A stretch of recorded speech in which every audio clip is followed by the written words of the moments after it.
Good morning, everybody. Can I ask you to sit down and take your seats? Which is what most people do when they sit down.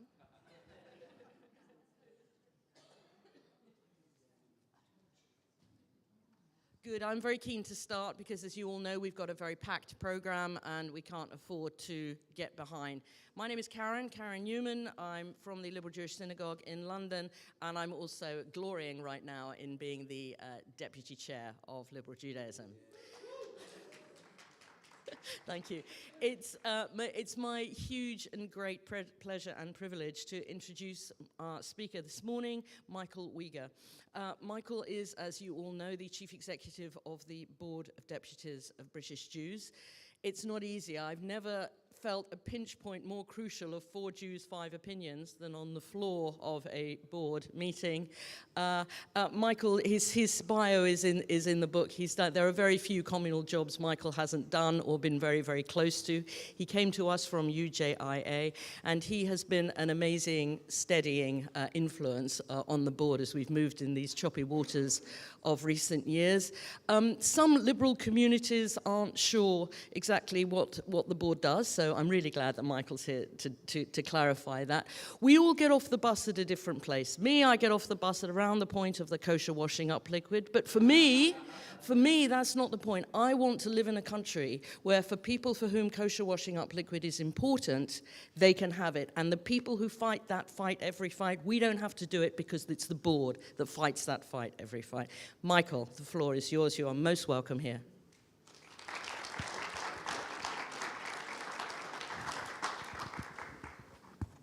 Hi, thanks, Karen. It sounds on, doesn't it? Yeah, good. I'm only using the mic because I understand this is going to be recorded or streamed. I'm very uncomfortable holding a mic. I much prefer to speak with both my hands because I don't really know any other way of speaking. I just saw somebody from Southgate Progressive. I don't know who it was. Yes, hello. So I grew up in Palmer's Green, and in fact, the Progressive Synagogue in Southgate is the first Progressive Synagogue I ever went to. And I remember it very warmly, actually. I went to what was then called a confirmation ceremony for a friend of mine who I was in youth movement with, and it was a very interesting experience. Growing up in an Orthodox community, it was pretty, and I lived an Orthodox life for quite a large number of years. So it was quite strange going there for the first time. But it began a journey where I've been a member of every single denomination in many different countries, and I'm really one of those Jews who like synagogues without worrying too much which denomination they are. It's really an honour to be here. I've loved working with liberal and progressive synagogues over the last few years. I've spoken at a couple of events online, and it's really nice to finally be at one in person. And I want to speak a little bit about the board, but I think that really needs to speak in context, because the board exists in the context of what's happening within British Jewry. Now, some of you will know, some of you won't know, that the board goes back to 1760. So, we're quite an old organisation. As I was mentioning to someone earlier, it's the second oldest organisation I've been involved with because I went to JFS, which was founded 30 years before the Board of Deputies. So I like working or being attached to old organisations, old institutions, and renewing them, making them relevant, making them part of the contemporary dynamic of our community is really what I've enjoyed doing for much of my career. So in thinking about the role of the board today, I want to focus a little bit, just for a couple of minutes, on the idea of Jewish politics. And if we think about the trajectory that Jewish politics has been on, I suspect there are some quite interesting parallels with liberal and progressive Jewry as well. So the origin of the board in 1760 goes back to the coronation of King George III, when the Bevis Marks Spanish and Portuguese synagogue chose a delegation to go and bless the king and pledge loyalty to him. And they chose representatives, deputados, and that's from the Portuguese. That's the origin of the word. And if one thinks about the role of Jewish politics in those early years, it was to pledge loyalty, to pledge allegiance. Yes, we may have come from Holland, Germany, France, Poland, other parts of the world, but once we are here, we are now loyal English subjects, British subjects. We're proud to be subjects to the king. And that categorizes, that defines the early, well, more than decades, centuries, really up until, I would argue, up until the early 20th century, that defines British Jewish politics, much of religious politics, and certainly to the Anglo-Jewish life. We want to be loyal to the king, loyal to the crown, loyal to the government. And so early Jewish politics was about affirming that loyalty. And if you think how far that goes, when in 1917 the British government issues the Balfour Declaration, the Board of Deputies is ambivalent, if not hostile to it. The very idea that we would say that Jews have a loyalty to another place or another people outside of these islands was very threatening. It was very scary to the British Jewish leadership. And you can see just before the Balfour Declaration was issued, a couple of months earlier in the Times, what was called the Conjoint Committee of the Board of Deputies writes a letter rejecting the idea of the Balfour Declaration. So early Jewish politics was about the Jewish community demonstrating, proving that we are loyal subjects and have no other loyalty. In the 1920s, Anglo-Jewish politics undergoes a radical shift when the traditional leadership of the German-speaking Jews and the Sephardi-speaking Jews, actually the other way around, the Sephardi Jews and the German-speaking Jews are really overwhelmed numerically by Jews who had come here from the Pale of Settlement, probably like many of your grandparents, mine as well.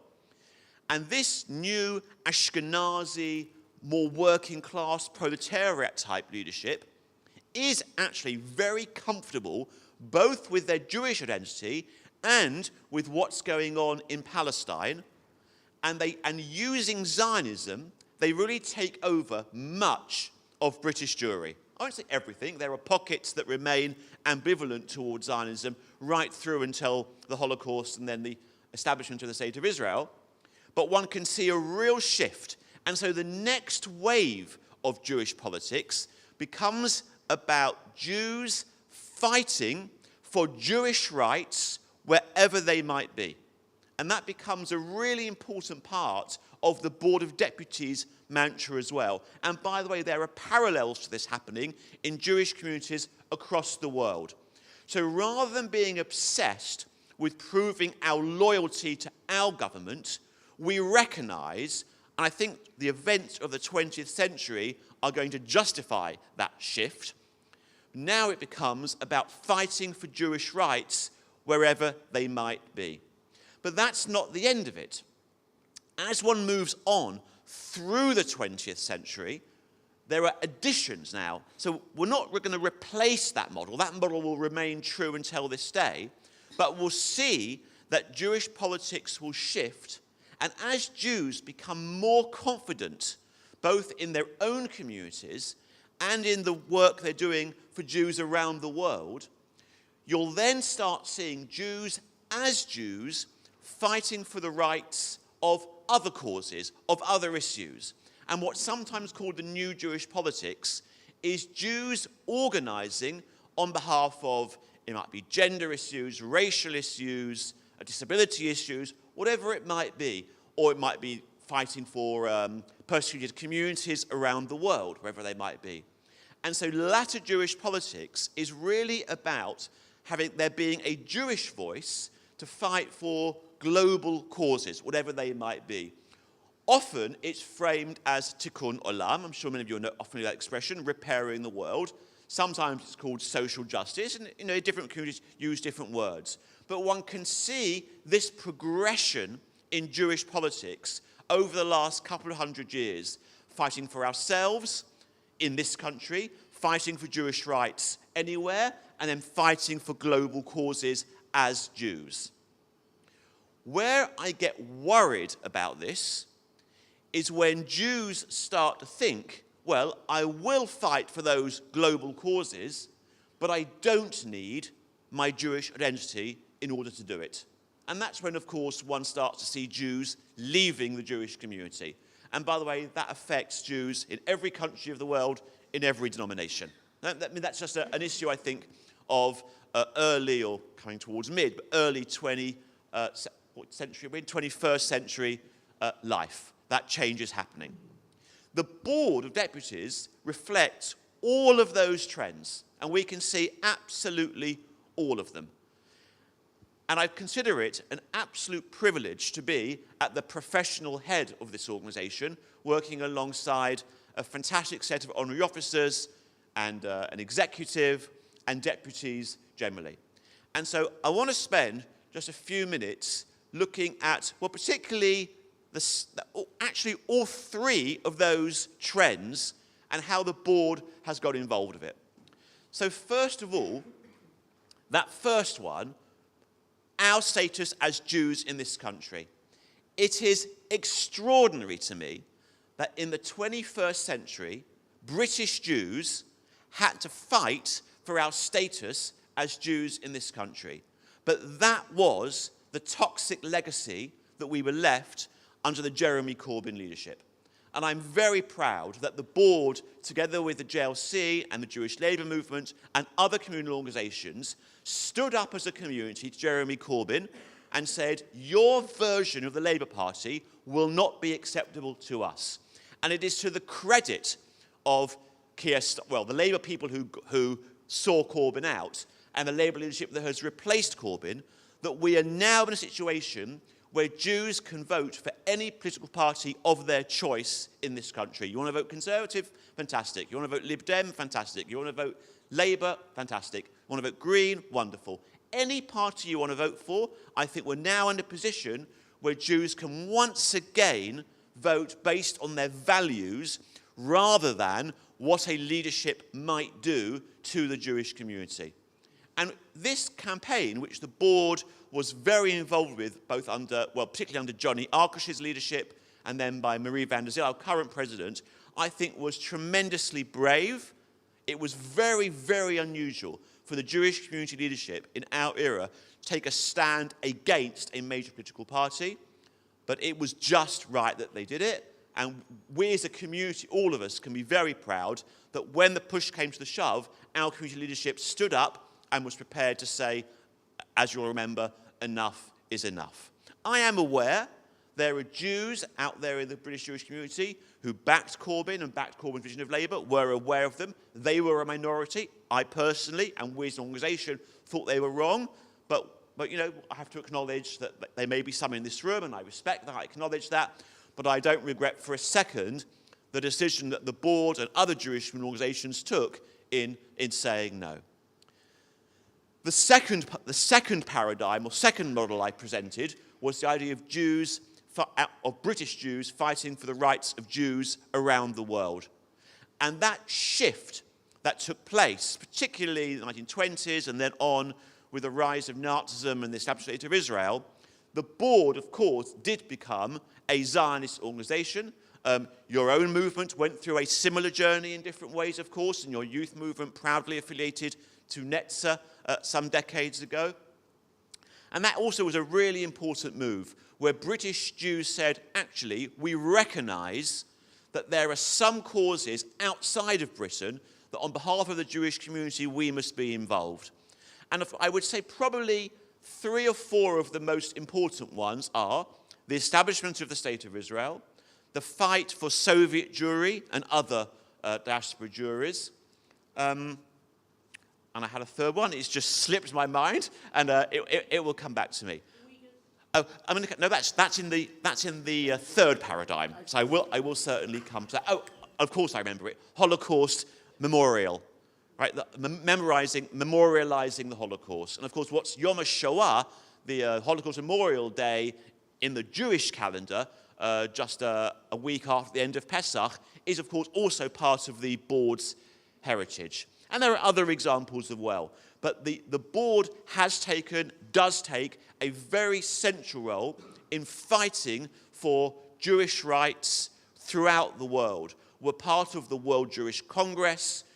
We spend a lot of time traveling around the world and supporting Jewish communities when they request assistance. One of the things the board will not do is intervene in a country on behalf of its Jewish community if that Jewish community does not want us there. And that's really, really... And by the way, they do that to us as well. They would not come and fight here against Corbyn, for example, without being in complete coordination with us. And that global international Jewish collegiality is really, really important. And a lot of the board's time today is spent dealing with Israel. In fact, there is no issue, and Carol and others in the room who are deputies can attest to that, there is no issue that divides the board and unites the board more than Israel. So there is huge passion for Israel at the Board of Deputies, and yet the voices that one hears around Israel are incredibly diverse. We have from Yachad on one side to supporters of Stand With Us or JNF, which identify themselves as more centrist, to more pro-Mizrahi Likud on the other side. And we get more questions to the president on this issue than any other topic whatsoever. So people might think that British Jewry is losing interest in Israel. There are other things more important. Right now, looking at the Board of Deputies, I'm not seeing that the case. I'm still seeing huge interest. And in fact, it's not so surprising. Israel's population, well, maybe some of you aren't even aware of this, Israel's population in the next couple of years is going to top 10 million. It's extraordinary. In my mental landscape, there are 3 million Jews in Israel, because that's how I grew up. I can see some heads nodding, right? It's going to hit 10 million this decade, if not in a couple of years' time. Israel is no longer a small country. It's a mid-sized European country, incomparable. It's really quite remarkable. And so, of course, British Jews are going to be very, very concerned what's going on there, whatever your politics are. So, and of course, we're watching very close situation of Jews in the Ukraine, Jews in Russia, which is a really, really sensitive and important subject right now, Jews in Hungary, Jews in parts of Latin America. These issues are of tremendous interest to the Board of Deputies. Sometimes quietly, sometimes more boisterously, we engage ourselves in thinking about what's happening with Jewish communities around the world. So that's, in a sense, that represents the second model of political Jewish life. And the third one, as Karen says quite rightly, is when we take responsibility for wider issues. So perhaps the most well-known in recent times are the Uyghurs in China. I can't say Chinese Uyghurs, the Uyghurs in China, where the board has done a huge amount of work in speaking about on their behalf, hosting them here in London, signposting people how they can support them. And that's a really good example of what I meant by the third wave of British Jewish politics, Jews taking responsibility alongside other communal organisations on behalf of really important Jewish causes. We've also done some work. In fact, I can't see Owen. Is Owen in the room? I don't know if Owen's here, but Owen's been really important on behalf of the board working on our deputy for York. I'm blanking on his surname. Someone's going to help me. Thank you. He's done some really important work on the board thinking about disability issues. We've done a lot of work around gender issues, done a huge amount of work with refugees here in the UK and globally.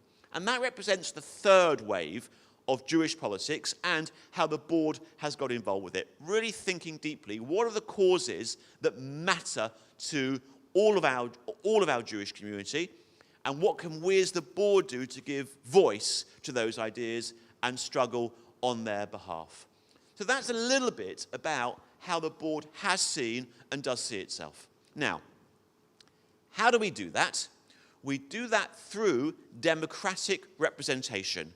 The Board of Deputies can only be as good as the deputies that you elect to sit with us. Now, actually, as a denomination, I'm going to say two things about you. One, your deputies are fantastic. Number two, there are not enough of you. There are not enough of you. There should be more liberal and progressive deputies at the Board of Deputies.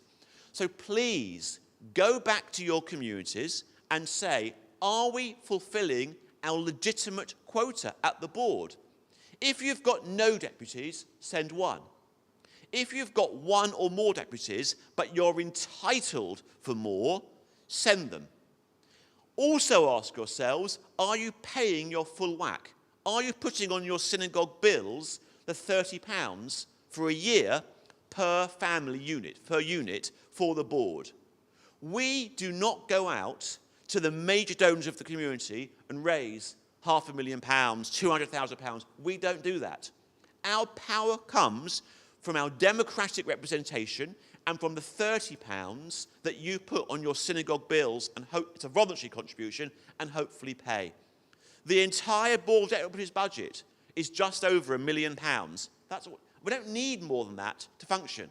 We run a very tight ship, a very small office. Our power and our strength comes through our democratic representation and our voluntary contribution, our voluntary, if you like, tax that we ask the British Jewish community to pay.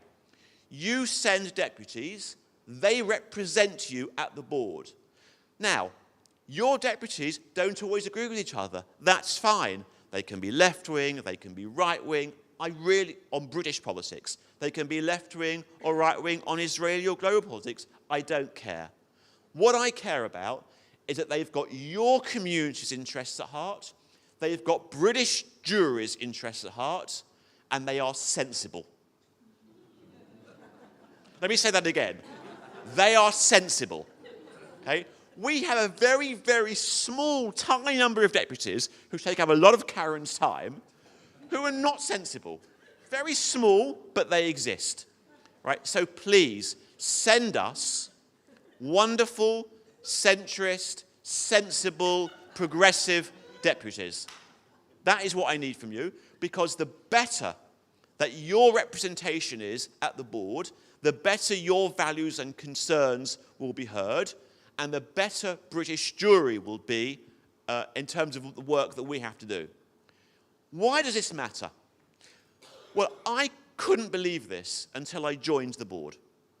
But in actual fact, almost every day, we get phone calls from government or opposition or local government or senior civil servants or the global Jewish media or other faiths saying to us, what does the board think? What's the board's view on this? And ultimately, the answers that we give to that question will be determined by the quality of the deputies as a whole. So the better our representation is of British jury, the better those values will be heard.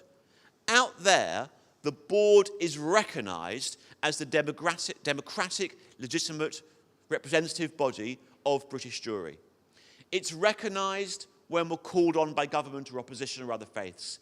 It's called upon when Marie is invited to the funeral of our late Queen and to the coronation of King Charles. It's represented when it's when we all are invited to go as a privileged body, because the board is a privileged body in the eyes of the monarch, to go and petition the monarch. So it matters that the board is it's genuinely democratic, which it is. It also matters that the quality of our deputies is as good as it can be. You have got great deputies, but you haven't got enough. So send us more.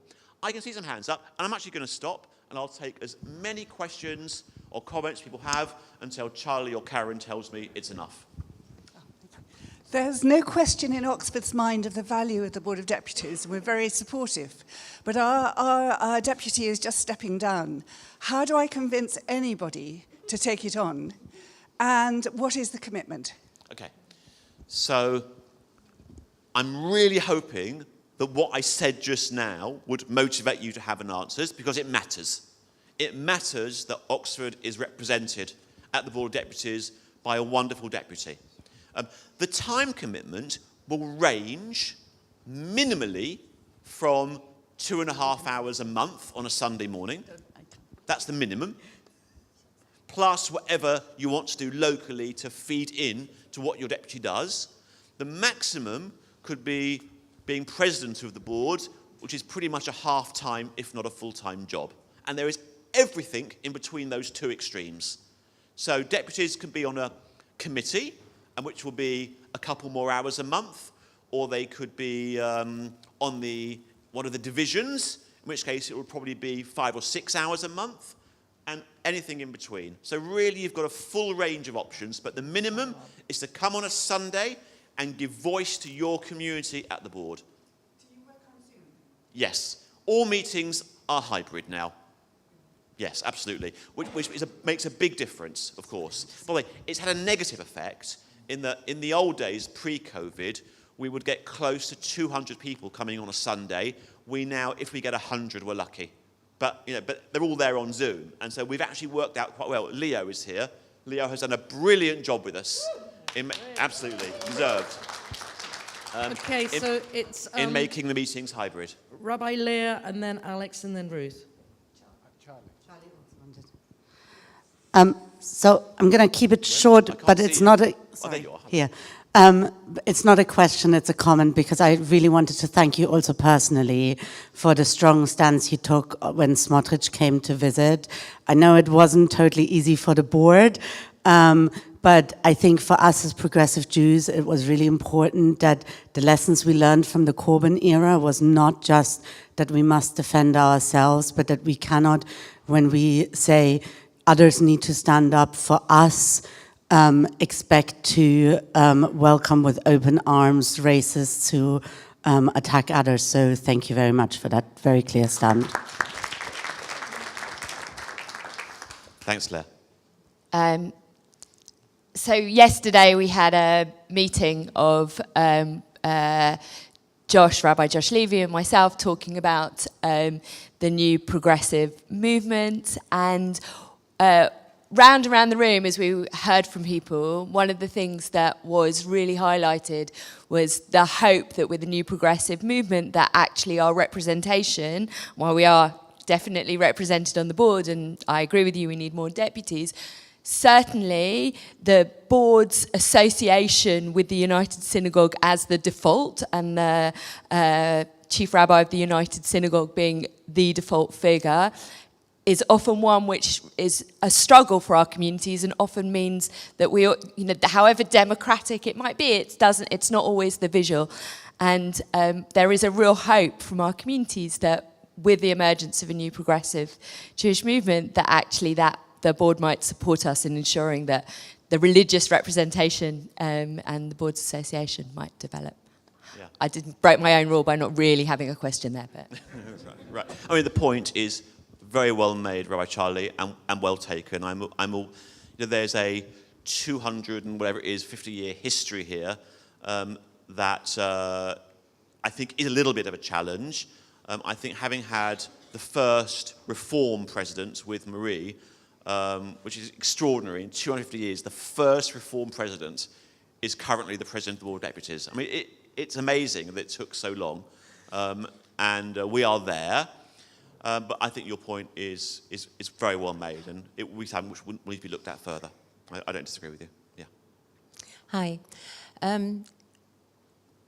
Smaller communities, you are calling for more deputies. Smaller communities are only allowed one deputy at a time. So what happens if we want to send two? Well, we have a very good answer for you.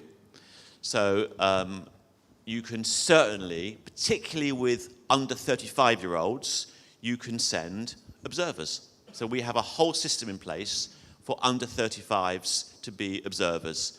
So that is one way of resolving it.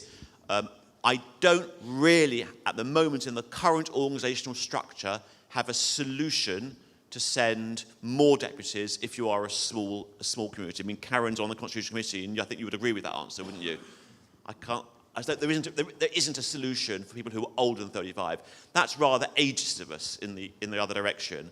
But that's just how it is. The board's constitution, which is quite hard to change, as Karen knows, better than others, allows for under 35 observers. And we have many of them involved, and they are brilliant. They add a lot. But I haven't got a solution at the moment for over 35-year-olds if you want to have more than one. I'm really sorry, but we just haven't got it at the moment. Ruth. Oh, thank you. Well, I mean, I'm completely convinced by the value of the Board of Deputies. I know what you do. I speak to Marie. It's great. Mine's a rather prosaic question, really. I'm giving it, it's not Shabbat any longer. I think I can ask about the money. Sometimes when I'm sort of talking to people, they say, well, what does it cost? And I'm rather embarrassed to say, I didn't really know. I have a figure of 600 in my head, but I can't remember what that's for or why it is. Right. So if we could do that, because I think that's something we don't always ask, and then people, have got demands. Thank you. So the board's budget, as I mentioned, is actually £1.2 million. So that's what it costs to run the Board of Deputies, of which we receive about £700,000 from a combination of communal contribution and deputy fees. And as you say, it's £600 per deputy. I think that's right. I mean, you've put that figure in my head now. I think that's right. We do, where there are communities who really cannot afford the deputy fee, we do have a system in place to help particularly new communities who want to get on board, reduce that fee. Because we don't want money to be a reason, if it's a genuine reason, why a synagogue can't send a deputy. So those two things. We get more income. We get a very significant grant from the World Jewish Congress because we are effectively their representative body in the UK. We have some investments, so we draw down some interest off investments, and then we do a very small fundraising campaign. So that's how the board's finances work. Can I just check, is it 600 on top of the 30? Yes, absolutely. So we ask for a voluntary contribution on every shul bill of £30 per unit. So if you're not putting that on your synagogue bills, it's not fair. Please do, right? Because it means other people are carrying you. So every synagogue should put on their bill £30 as a voluntary contribution to the Board of Deputies, plus the fee per deputy. Yeah. So just to clarify, it's individual Jewish people that have the option to spend £30 extra, which should be on your synagogue bill. It's the institution, your synagogue, that pays the £600. Correct. So, that's exactly right. Yeah. Did you want to say something, Becca? No. Oh, sorry. Okay, then. We've got time for one last question. Yep. Hi, Michael. How long do deputies usually spend on the board or serve on the board? And do you think that, well, the time they spend there... sorry, I'll clarify. Sometimes you have deputies, certain figures that may start off at one community and then come to represent a different community or organisation on the board. And why do you think that is? Right. So I'm going to unpack a few issues there. So some deputies just do one term, which is 3 years. Some deputies will, for whatever reason, want to do 2 or 3 terms and will do more than that. We've got 1 or 2 deputies who have been around for 50 plus years, and for them being on the board is really their commitment to the Jewish community. Some people enjoy the politicking of the board so much that when they can no longer represent, it might be their youth group, or it might be UJS, or whatever it might be, that they move to the next framework and then fight to become a deputy. So we do have those as well. One of the really interesting things is we don't have term limits. So one as a deputy, so one, like a member of parliament can be a member of parliament for 50 years, so too can one be on the board. So I go back and forth in my mind about whether that's good or that's bad. Probably if I was in a synagogue, I would want to have some deputies, 1 or 2 deputies who have got longevity, because that's good for memory and for really understanding, but also refreshing is also good. So I think you want a combination of both. But you also, I want to relate to one more point that not all of our deputies represent synagogues. So we also, as synagogue membership in the UK has declined across the board, we now also have deputies from organisations. but there it's a flat rule of 1 deputy per organisation.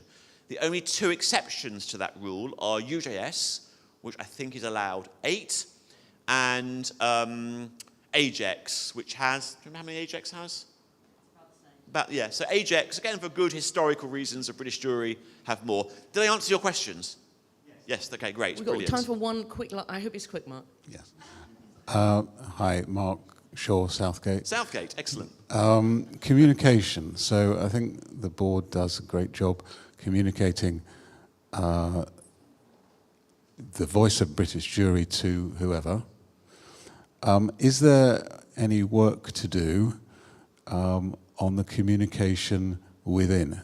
Communication to communal synagogues with not the detail, because the detail we see on our weekly, monthly emails, but the clear, short, concise, needs to be repetitive of this is what we do, this is what we're doing for you, and so that we all and our communities understand and continue to understand the good work that you're doing.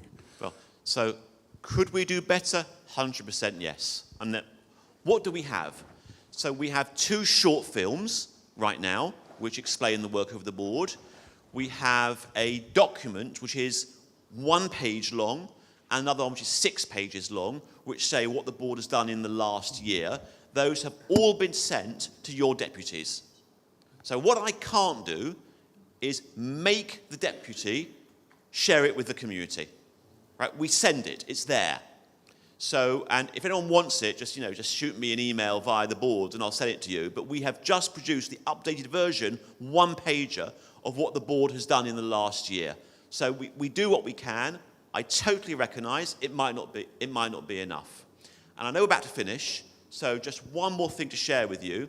On July the 5th, we have the great privilege of hosting the Archbishop of Canterbury, who is going to be doing an interview with Simon Sebag Montefiore. And that is taking place at Bevis Mark Synagogue, where the board was established. And we have invited 5 people from every single synagogue who in some way is involved with the board. That means either they have a deputy or they're paying their communal contribution. So if you don't know about it, go and yell at your deputy. Right? So it's really important that, and I really hope that as many of you will come as possible to be part of that amazing, amazing experience. It's the first event of its kind that the Archbishop has done, and he's going to be exposing himself to any question that Simon Sebag Montefiore puts to him about British Jewry and the relationship with the Church of England. So that's a great thing. Oh, it's at 3 p.m. in the afternoon. The time is because that's what the Archbishop gave us. So it's not negotiable. We fitted in with his timetable. Thank you. And you, unfortunately, need to fit in with ours because we could clearly go Thank on you very all much. day. Michael, huge thanks to you. Can I just say 2 quick things? Firstly, some communities put people out to grass by saying, okay, they're off council, thank God for that, let's make them deputies. Please don't do that. Please make sure we can't make the progressive voice as strong and as focused without articulate deputies. The second thing you all need to know, and this is very relevant to the person from Oxford, when you get up at the board, the first thing you say is your name, and the second thing you say is the name of your synagogue. So everything your deputy says, they say in your name. So it's really important that you have confidence in the deputies that you send. Thank you very much. That's it from me. I know Charlie wants to say something, and before I give the floor to Charlie, our comms people have asked all of the deputies here, if there are deputies here, could we come forward so that we can have a photo with Michael before he leaves?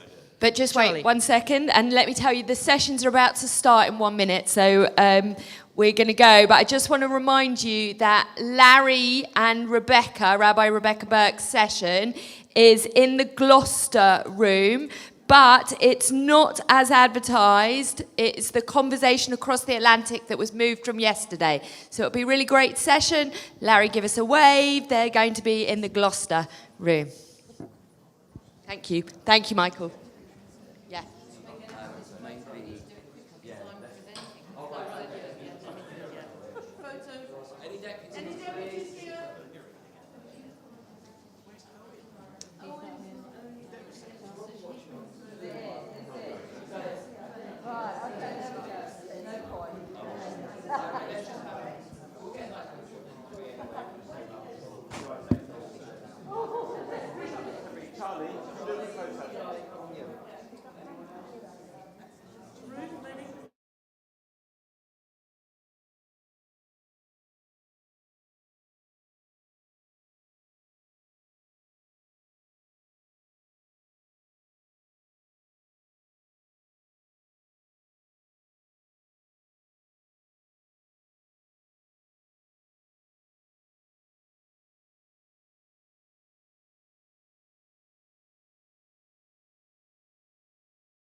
Try now. Now it's working for sure, yes. They can hear us in other sessions. Is this too loud? Is this... It's fine. So we're going to start in maybe 1 or 2 minutes. I think give people a time for transition. Some people are getting some tea. Oh, some people have to check out. Good point. I'm sorry? Yes, everyone. And by some people, I meant all the people.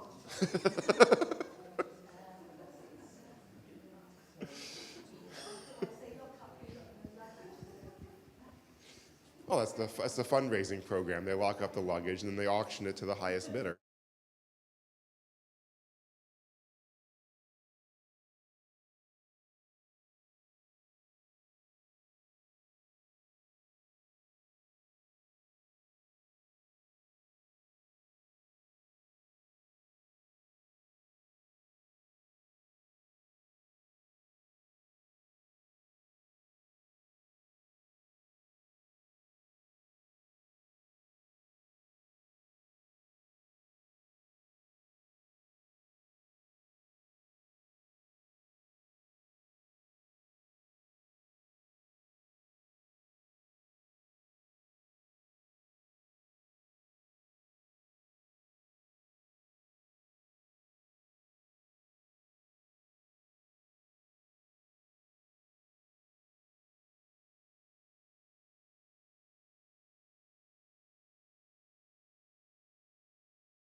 Give people just 1 or 2 more minutes.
For those who haven't met me, my name is Joel Hoffman. We are going to talk about 3,000 years of history. And so I thought what I would do is I would give you a little bit of a timeline just so we know what we're talking about. So way over here, and I apologize to the Zoom people if I wander off your screen. If I do wander off the screen, I promise I'll come back. So we start 3,000 years ago. This is King David's kingdom, which I also mentioned during the keynote. And we have, sort of history behind that. And then walking over here, just to give you a sense,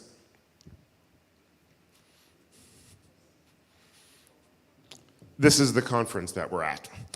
So that's the sense of the 3,000 years. So we can sort of find mid-post. This would be the year 500, for example, right in the middle.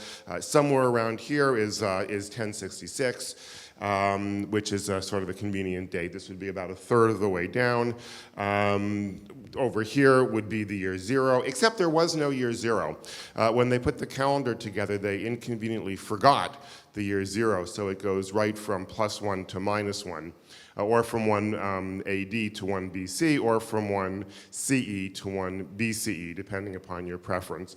And then we have the Romans and we have the Greeks.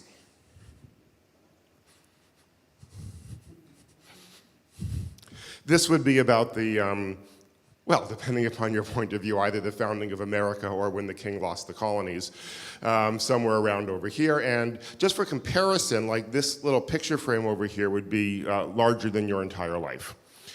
So that's sort of a sense of how much 3,000 years is. But actually, we're going to start on the other side of the wall. I don't know what's over there.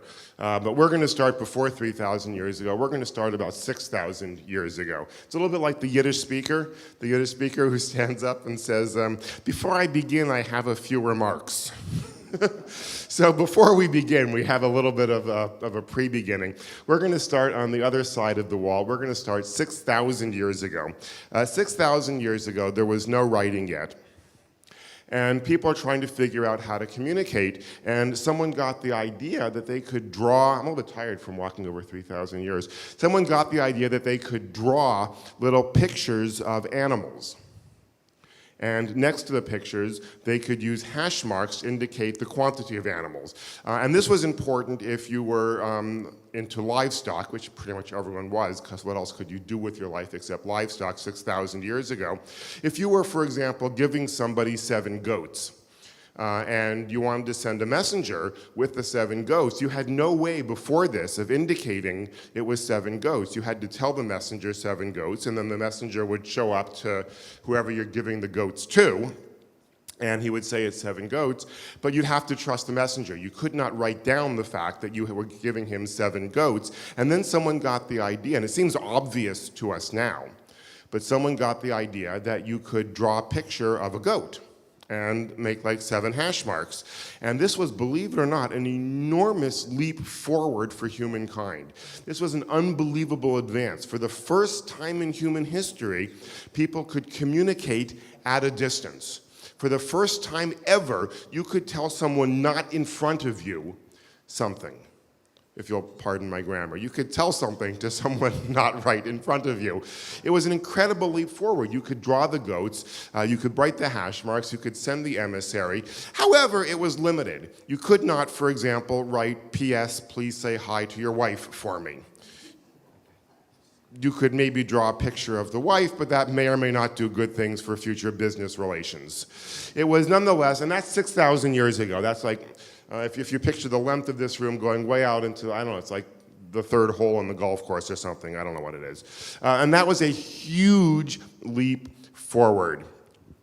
The next leap forward came when people realized that these pictures didn't have to look like what they represented. And this brings us to the Egyptians. The Egyptians got the idea, and they really took this forward, that when you're drawing a picture of something, it doesn't have to look like what it is.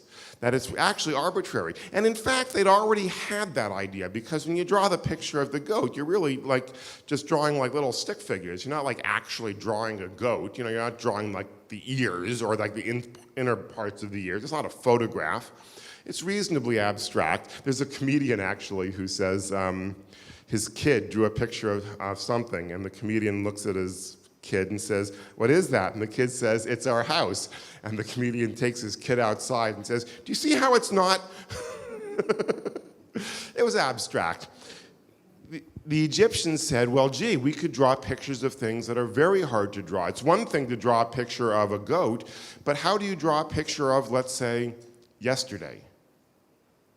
How do you draw a picture of conscientious?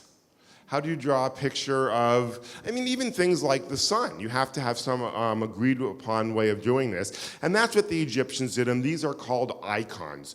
This was an incredible leap forward for humankind, because now you could actually say, P.S., please say hi to your wife for me, when you were sending a message long away.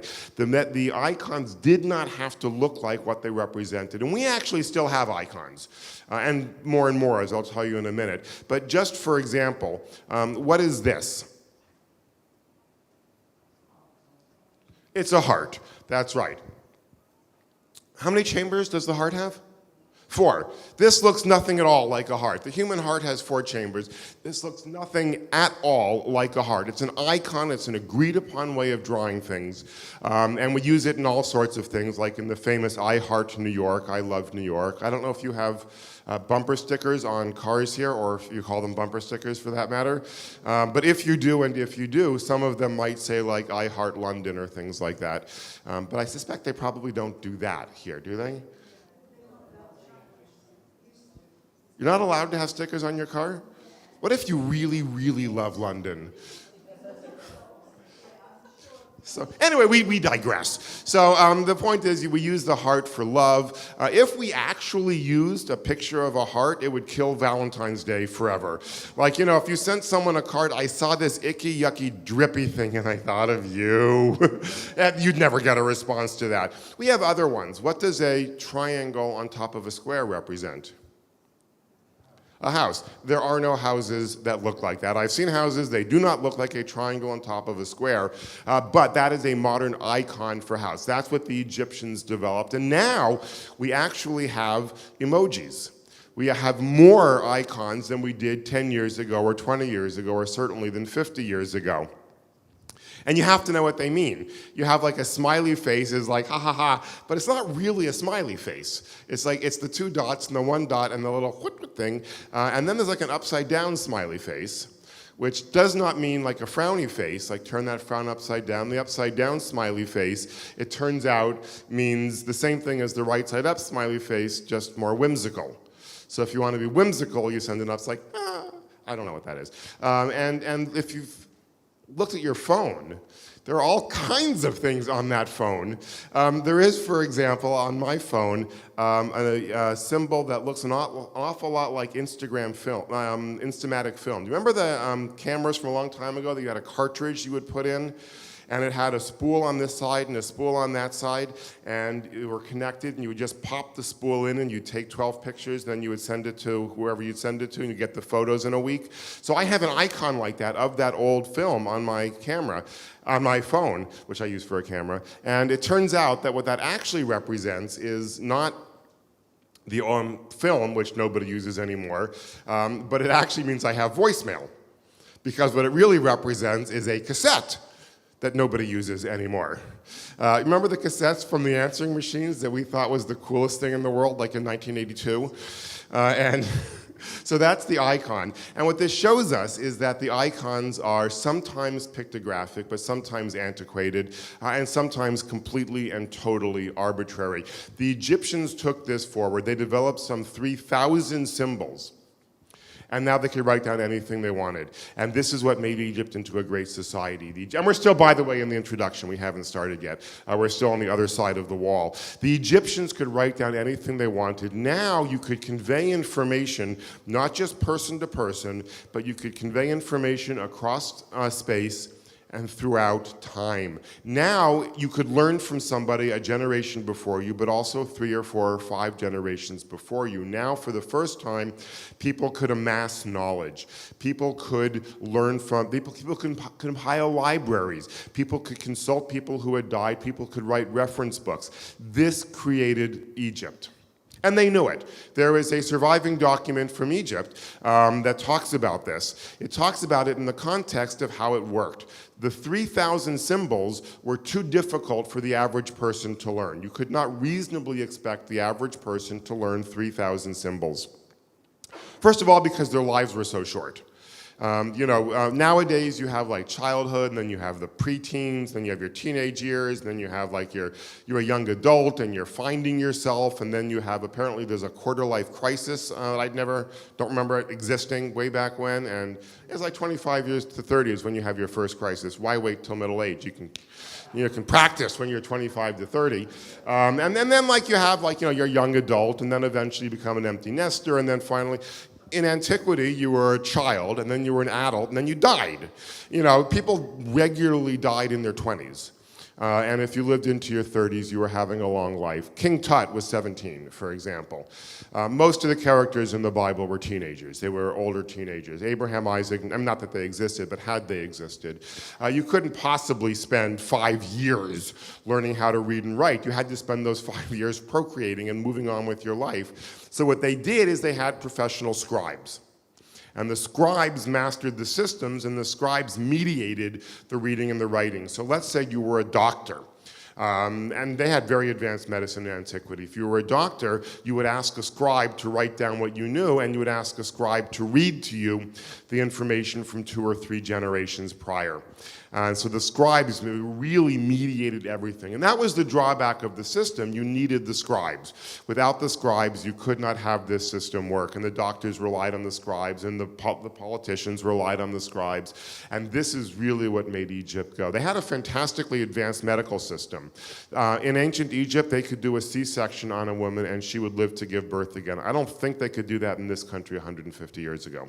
And that's England we're talking about. So that's how advanced medicine was back then. And they did that because of the writing system. And the writing system was made possible by the scribes. And I told you they knew about that because there is a surviving document that says there is no greater calling than to be a scribe. Now, a scribe wrote that. So, we're not 100% sure everybody felt that way, but they were right. That was what made Egypt so great, and that was another huge leap forward for humankind. No longer limited to drawing pictures of things, you could now draw anything you wanted with these symbols. These are the hieroglyphics that everyone is so enamored with. The next leap forward came when people decided that instead of writing down the meaning of the word, they could write down the sounds of the words. And again, this was a huge leap forward for humankind because now it meant you could write down names, you could write down sounds. If you made up a new word, you could figure out how to spell it, as it were. And the first way they did this is they did it with a syllabary. They made up a different symbol for each syllable. Remember syllables from grade school? Syllable. Well, that's what they did. They had one symbol for boo, one symbol for ba, one symbol for bee, one symbol for buy, and so on and so forth. And they ended up with about 600 symbols, far less than the over 3,000 the Egyptians had, much more manageable, but still beyond the reach of the average person. You couldn't reasonably learn 600 symbols in your short lifespan back then. And by the way, this is a very difficult task, figuring out what your sounds are. For example, in English, the last sound of dogs is not the same as the last sound of cats, even though they are both plurals. One is actually a Z and one is an S. They sound different. The first sound, let's put this, the P in the word pen does not sound like the P in the word spin, believe it or not. That's how hard it is to self-identify the sounds. The way you can tell, and I would invite you to do this now, though I realize we were just talking about this may be pushing the reserved British ethos a little bit too far, but put your own hand in front of your mouth and say pin, and you will feel an explosion of air. Put your hand there and say spin, and there's no explosion of air. The P's are different. There is an explosion of air, and if I do it into the microphone, you'll hear it pin versus spin. There's no explosion of air. So it's very difficult to figure out the sounds of your own language because you don't always know what your sounds are. Someone had to figure out the 600 syllables. Someone had to figure out that words come in syllables. Someone had to figure out that speech comes in words. All of that was difficult. They did this about, now we're talking somewhere in the ballpark of 4,000 years ago, so sort of on the porch over there. I apologize to the Zoom people who can't see the porch. There's a porch over there. And then came another innovation. Sumerians, thank you. The civilization was the Sumerians that were doing this. Then someone got the idea that instead of having hundreds of symbols for the syllables, all you really needed was the consonants. If you just wrote down the consonants, then you could whittle down your inventory of symbols to about 24. And the people who did this were the Phoenicians, which you may have heard of. How many people here have heard of the Phoenicians? That's what I thought. The Phoenicians decided that all you needed were the consonants. And with the consonants, you only needed 24 symbols. It was a much, much simpler system. It still was not perfect, though, because while it was fairly easy to write down your words, it was very difficult to read them, because there were no vowels. Of particular difficulty was reading a word that started with a vowel. So if we did this in English, if you had the letter T, that could represent the word tea or toe or tie or to, but also it, at, and ought. And those are harder for the human brain to process, a vowel that comes before the consonant with no indication of the vowel. And there are times when there might be conflicting words and you had no way of indicating whether it was toe or tie. And sometimes it might make a really big difference which one it was. That's the Phoenicians. It was also a huge leap forward. It was very, very helpful only to have 24 symbols instead of having hundreds or thousands of symbols. And now we get to the beginning of the lecture. Now we get to the wall over here. I know you can't see the wall. There's a wall over here. Now we get to King David 3,000 years ago. I told you yesterday that one of the things that the Israelites invented was the alphabet was writing. This is how it happened. They took the Phoenician system and made a seemingly minor modification to it. They doubled up 3 of the consonants, using the consonants not just for consonants, but also for vowels. Most important, they used the letter hey, which was an H, and they used that not just for the H sound, but also for the vowel ah. And there's actually a very innate connection between the H and the ah. We still do that. If you go to the doctor and the doctor sticks the thing down your throat and says, say ah, how do you spell that word? With like 3 H's and 4 H's, depending upon how far he sticks it down, right? We still use H for the sound ah. And the reason for that is when you're saying H and when you're saying the sound ah, your mouth is in the same configuration. And you could try this now. If you say ha, you will realize that your mouth does not change a whole lot, whereas if you say, for example, hoy, you will feel your mouth moving a lot. So the ah and the H have a natural connection, and the Israelites used their letter hey, the letter H, for the sound ah, and they used 2 other letters also for vowels. They used the letter yud, which was a Y, for the sounds E and A. Again, which we still do now. We have the word happy, which is spelled not with an I, but rather with a Y. And day, for example, has the letter Y at the end. Again, because there's a natural connection between the letter Y and the sounds E and A. And they used the letter Vav, which back then was a W, for the sounds O and U. And again, there's a natural connection. If you say the word woe, you will feel like it's a little bit of a movement, but not as much as there is, for example, with wow, for example. Wow, you can feel your mouth going back and forth. So they use the H, that is to say the hey for the sound ah, they use the yud for E and A, and they use the vav for O and U. And now they could write down anything they want, and anybody could learn the system. Because anybody, with the possible exception of Hebrew school students, can learn 24 and 27 letters. Now anybody could learn how to read and write, and they were expected to. You may have heard the rumor that ancient Israelite society was an oral society. Raise your hand if you've heard that rumor, that the Israelites were an oral society in antiquity. They were not. The way we know they were not is it says, Uchtavtam al mezuzot beitecha. Write them on the doorposts of your house. If you have a commandment telling people to write things down, you do not have an oral society. Furthermore, we keep finding more and more archaeological evidence that even commoners, even poor people, knew how to read and write. We keep finding different handwritings from places where there are only very poor, uneducated people. Everybody knew how to read and write. As I said yesterday, that was important because they wanted wanted people to be able to read about their rights. Question? They spoke Hebrew at this point. 3,000 years ago was the beginning of Hebrew.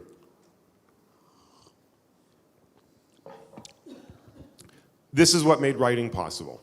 This was now the alphabet. Now you could write down anything you wanted. It was a risk. They took a risk back then. They wrote things down for the future. No one had ever done this before.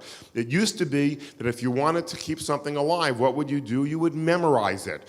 Again, we can look at the V'ahavta. Remember the V'ahavta? You're supposed to, not just Uchtav Talmuzot Beitecha, but you're supposed to recite them when you lie down and when you rise up, when you go on your way, and when you come back. Why would you keep saying something over and over and over again? To memorize it. The idea was you were memorizing it. Why did you have to memorize it even though you were writing it down? Because they didn't trust this newfangled technology. Back then, if you wanted to make sure of something, you memorized it just in case this whole writing thing didn't pan out. Speaking for myself, now it's exactly the opposite. If I want to make sure I still know something tomorrow, I better write it down. We now know writing works. They didn't know it back then. It was a brand new experiment. They were writing for the future. The experiment took off like wildfire. The Hebrew letters eventually became the Greek letters. The Greek letters became the Latin letters. Jump ahead to today. The letters that we use is still called the Roman alphabet. The font is like New Times Roman. We still use the font of from Latin, which is from Greek, which is from Hebrew. All of the writing in English, in French, in German, in Western Europe comes from the ancient Israelites. All of the writing in Eastern Europe is in Cyrillic, which they call Cyrillic, because what are you going to do with foreigners? That all dates back to Greek, which goes back to the Hebrew. The Arabic alphabet goes back to Hebrew. Even the alphabet of the subcontinent of India in some cases goes all the way back to Hebrew. Almost all of the writing anywhere in the world goes back to this experiment 3,000 years ago. The reason we can write this down, the reason we can do email, the reason you can make a shopping list, the reason you can have a newspaper, the reason you can have a document, treaty written down on a piece of paper is because of the ancient Israelites 3,000 years ago. And they gave us something else. They gave us the world's all-time best-selling book. How many people here have heard of the Bible? That's right. The reason you can read the Bible is because they invented the alphabet. Now, how many people here have heard a different story? How many people here have heard that the Phoenicians invented the alphabet?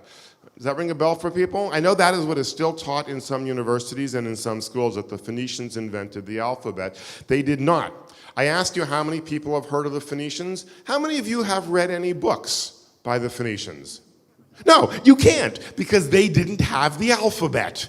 The Israelites invented the alphabet. They modified the Phoenician system. The Phoenicians came very close. They had the consonants. They didn't have the vowels. I'm not talking about the dots, the lines, and the other lines that you learn in Cheder. I'm talking about the actual consonants used as vowels. This is what made mass literacy possible.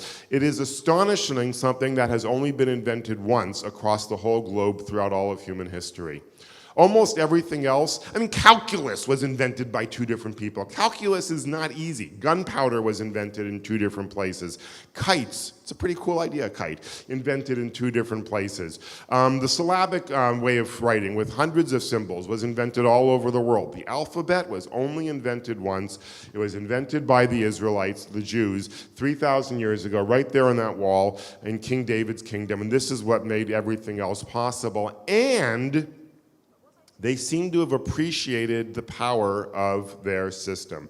They seem to know how amazing their Yud, Hey, and Vav were, especially the Hey. Remember the Hey, which is the H? That's what got everything going. They knew how amazing this was. What was Abraham's name before he was Abraham? What letter did they add to make Abram into Abraham? They put their magic letter Hey right in the middle of the patriarch. Avram is an ordinary word. It's a word in Hebrew, a word in Phoenician, a word in Canaanite. Av means father, Ram means exalted. Avram is just a tribal elder. You take an ordinary word and you stick the Hey right in the middle and you turn the tribal elder into our tribal elder. Same thing with Sarai and Sarah, and we can go one step further. There was an ancient word, Elim, which meant gods. You may know this word, Micha Mocha Ba Elim, that's right. Elim meant gods. What happens if you stick the hay right in the middle of Elim? You get Elohim. In other words, the patriarch, matriarch, and deity of the ancient Israelites all get their name from ordinary words with the magic hay stuck into the middle. And we can even go one step further. There is another way of writing God's name. You may know this. It's technically called the tetragrammaton, which is just Greek for four-letter word. But it doesn't mean what four-letter word means, because four-letter word means something else. It's just a word that happens to have four letters. You may know that in Hebrew, Yud, He, Vav, He is another way of writing God's name. Well, what letters are in that? The two He's that are especially magical, and the Yud and the Vav. These are entirely and only the magic letters that made writing possible in antiquity. Now, you may have heard the rumor that we have forgotten how to pronounce Yud, He, Vav, He. Does that ring a bell for anybody? We've forgotten how to pronounce the holy name of God? Yeah, there's no truth to that either. Raise your hand if it seems plausible that in a society devoted to worshiping God, they would forget God's name. That's a preposterous story. The reason we don't know how to pronounce Yud, He, Vav, He is that it never had a pronunciation. It was not meant to be pronounced. It was symbolic. It was just the vowels. It was as if saying, our God is so cool, you can't even write him because you don't have vowels. It wasn't our most mature moment, perhaps, but it turned out to be true. The Yud, He, Vav, He was a symbolic way of writing down God's name, just alongside Elohim, which was the word Elim, the word gods, with the He stuck in the middle. So what we see is 3,000 years ago, the Israelites took a previous 3,000 years of experiments in history, and in particular, they took the Phoenician way of writing, and they turned it into the alphabet, which spread around the world, and if that was all they had done, would have counted as an unbelievably important contribution to societies everywhere. It's what made almost all of the future development possible. They realized the value of those letters, and they used those letters to write the world's all-time best-selling book, the Bible.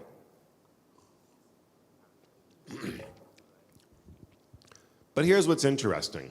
The oldest actual copy of the Bible, and by this I mean what some people call the Hebrew Bible or the Old Testament. The oldest actual copy of the Bible is only 1,000 years old. It comes from about here. This is how old the oldest copy is. Not 2,000 years, not 3,000 years. And so we have a reasonable question to ask: how far back does our Bible go? How do we know what the words were? How do we know what they sounded like? So just for example, we read in Jeremiah, Rachel is weeping for her children. She refuses to be comforted. Jeremiah was a little bit manic depressive. Jeremiah says, Rachel is weeping for her children. She refuses to be comforted. And then Jeremiah says, thus says the Lord, keep your voice from crying, keep your eyes from tears. Your children shall return. Okay, that's the manic part. How far back does that go? We read the Via Hafta, we read the Shema. How far back does that go? What does it sound like? Anyone here remember there used to be a holiday called Sukkot? And then all of a sudden, poof, now it's Sukkot. So which one is it? Did they pronounce it as Sukkot, or did they pronounce it in the Bible, or as Sukkot? Shabbos and Shabbat. There are other communities that pronounce the words differently. How far back does this stuff actually go? We are going to go back to about the 10th century CE and use that as our bridge between modernity and antiquity. About 1,000 years ago, there were a group, closer to 1,100 if you're keeping close track. By the way, once again, I see people taking notes, and of course you're welcome to do that. I do have a book about this with everything in it from NYU Press called In the Beginning, A Short History of the Hebrew Language. I want to be clear, I did not choose the title. NYU Press chose the title. They wanted it to be an impulse purchase. I told them I wrote that book, I wouldn't impulse purchase that. I wanted to call it a biography of Hebrew, but they didn't want to do that. It does contain everything I'm talking about and much more. It's an academic book, but as academic books go, it's not super hard. And if you look very carefully, there are jokes in the footnotes and in the index. But you have to look really hard to find them, because they wouldn't let me put jokes in the main text. About 1,000 years ago, a group of people lived called the Masoretes. And these are people who were living in and around the ancient Near East, and they put together a system of preserving the sounds of Hebrew, as they said. This is where we get the dots and the dashes from. You may know, for example, that a line under a letter in Hebrew represents the sound ah. You may know that 3 dots like this represents the sound eh. 3 dots like this represents the sound oo. 2 dots like this is either silent or not silent, depending upon where you learned Hebrew. This is the system that we know. This is called the Masoretic system. This comes from about 1,000 years ago, not 2,000, not 3,000. And according to their own writings, the Masoretes were trying to preserve the holy ancient sounds of Hebrew. However, and the reason they used the dots was they didn't want to change the holy ancient symbols. They knew that they had inherited this great writing system. They knew they had, for example, the Torah, and they didn't want to change the letters of the Torah. So what they did is they just put dots over the letters. They didn't want to add new letters. They just added little symbols called diacritics. Arabic was doing the same thing. They probably learned this from the Arabs. Here's what's interesting. Even though they say they were preserving the holy ancient manuscripts, all of those holy ancient manuscripts are gone. All we have is their writing. You know, what if I told you, for example, I discovered an incredibly valuable Ming vase, which you might call a vase, and it must be worth a gazillion pounds. And you say to me, where is it? I say, well, I have a photograph of it. And you say, where is the vase or the vase? And I say, yeah, I lost it. You might reasonably suspect that my photograph was a forgery. When the Masoretes 1,000 years ago say they are preserving the holy ancient manuscripts, and all of the holy ancient manuscripts are gone, we might reasonably suspect that it was a forgery. Now, spoiler alert, it was not. Someone told me once that a presentation should not be a mystery story. So we do have good news coming soon, but we have to figure out what's going on with this. What were the Masoretes actually doing? And in this regard, we need to take a step back and look at 3 different theories of the world. The first theory of the world is the God theory. The God theory is very simple. The God theory is that everything that happens because God makes it happen. So why did the sun rise this morning? In the God theory? God made the sun rise, that's right. Should the sun set this evening? Why will that be? Because God made the sun set, that's right. It's a very simple theory, and it explains everything. There are actually no flaws in the theory. There is nothing unexplained by the theory. Another theory is the dumb luck theory. I'll just take one more example just to be clear. If I shuffle a deck of cards, ace through king, and I keep shuffling it, and it comes out completely in order, why would that be in the God theory? God made it happen. God could do that. Piece of cake for God. God could also actually make a piece of cake. Another theory is the dumb luck theory. The dumb luck theory is that there are no rules, there is no God, and everything that happens is a pure matter of chance. So if, for example, the sun should rise again tomorrow morning, why will that be? Just dumb luck. And if it doesn't, we won't be around to know. So, you know, that's why we think the sun always rises, because as soon as it stops rising, poof, we're all gone. If I shuffle a deck of cards, ace through king, and it comes out in order, why is that? Chance, that's right. And that could happen. There is luck in the world, you know. Every week somebody wins the lottery, which is mind-boggling, but chance is out there. So we have the God theory, you have the dumb luck theory. I, by the way, know people who subscribe to the God theory. I know people who subscribe to the dumb luck theory. Let me tell you, very interesting things happen when you invite them both over for dinner. There's a third theory. The third theory is the science theory. The science theory is the theory that there are rules to the universe and that we humans can figure out those rules. In a sense, it's a preposterous theory. If I flip a coin, the best scientist in the world cannot tell me whether it will land heads or tails. And yet we have the audacity to believe that we can predict what is going to happen. We have the audacity to believe that there are rules and that we can figure them out. The philosopher Searle says that a dog does not know calculus. And I'm sure he's right, the dog does not know calculus. But then Searle adds, the dog doesn't even know that it doesn't know calculus. The dog does not sit around saying, gee, if only I knew calculus, I could calculate the area under the ball that was just thrown for me to fetch. The dog doesn't even know it doesn't know calculus. The science theory is the ridiculous suggestion that there is nothing like that for us, that we can figure out the world. We are going to use the science theory for the next little while, not because it's inherently better, but only because it's more interesting. There is nothing wrong with the God theory, there is nothing wrong with the dumb luck theory, but the science theory will give us a little more interesting time together. And the reason it's relevant is the Masoretes said they were preserving the holy ancient texts, and they said they were preserving the holy ancient sounds. Did they have any way of knowing what Hebrew sounded like 3,000 or 2,000 years ago? Well, the God theory says yes.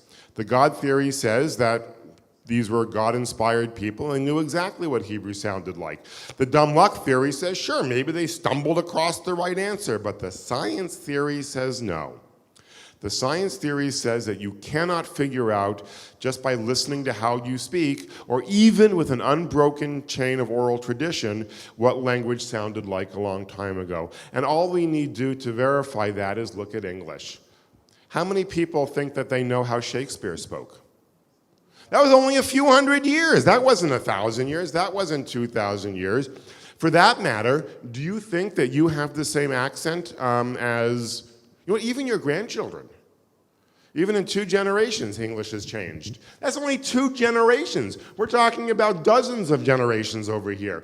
The Masoretes had no way of knowing what Hebrew sounded like. A fact we see from the work that they did. We can look at a couple of words. How do you say boy in Hebrew? Anyone know? Or how about king? Melech. Anyone know how to say queen? Malka. And Yeled and Yalda form the same pattern. There are a bunch of words in Hebrew that when you make them feminine, the sound changes to an ah. So you have, I'm doing the vowels with my fingers. So you have Yeled is a boy and Yalda. You have Melech is a boy king and Malka is a girl queen. Melech, Malka, Yeled, Yalda. Where do we get that system of the and the ah from? That's from the Masoretes 1,000 years ago. These are people living in Tiberias. They are the ones who put down the and the ah. The Masoretes in Tiberias, which we call the Tiberian Masoretes, because as I said yesterday, historians are nothing if not clever, were not the only Masoretes. There are also Masoretes in Babylonia who were called the Babylonian Masoretes. See, you could all be historians. They were called the Babylonian Masoretes, and the Babylonian Masoretes did not have different vowels in Yeled and Yalda, or in Melech and Malka. They had the same vowels. There's also a group of Masoretes from the land of Israel who are called the land of Israel Masoretes, and they had a third system. So what we see is there was disagreement 1,000 years ago over what the letters sounded like. You had a question? They did not invent masculine and feminine. What they say is, and we're going to see if it's true, they had the consonants. So if you think of the difference between masculine and feminine, it was the hey at the end, and that was written down in the text. The question was, do the vowels change? You know what it's like? We have vowels that change in English, though we do it differently in the US and in the UK.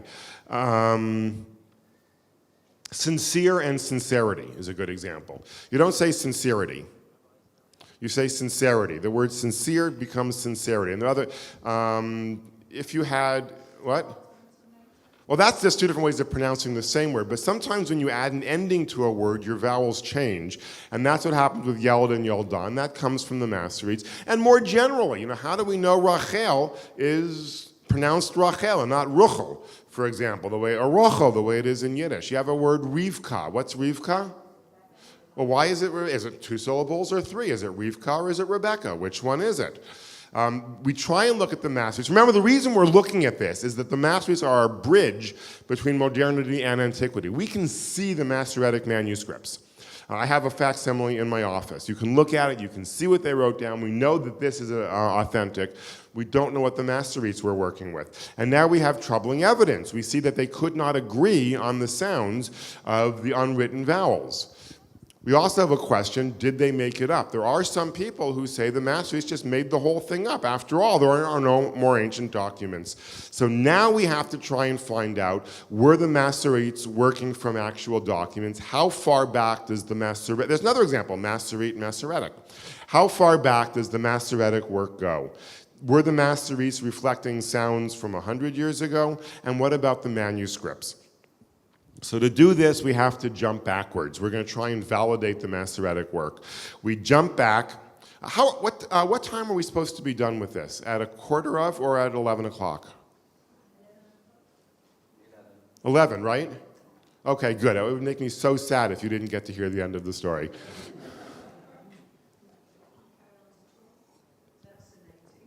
Well, the next hour is going to be about the future. That's the really interesting part. So we now try and validate the Masoretes. The first step in validating the Masoretes, we go back to the 3rd century BCE. We go back to Alexandria, and we go back to a document called the Septuagint, which some people call the Septuagint, or Septuaginta.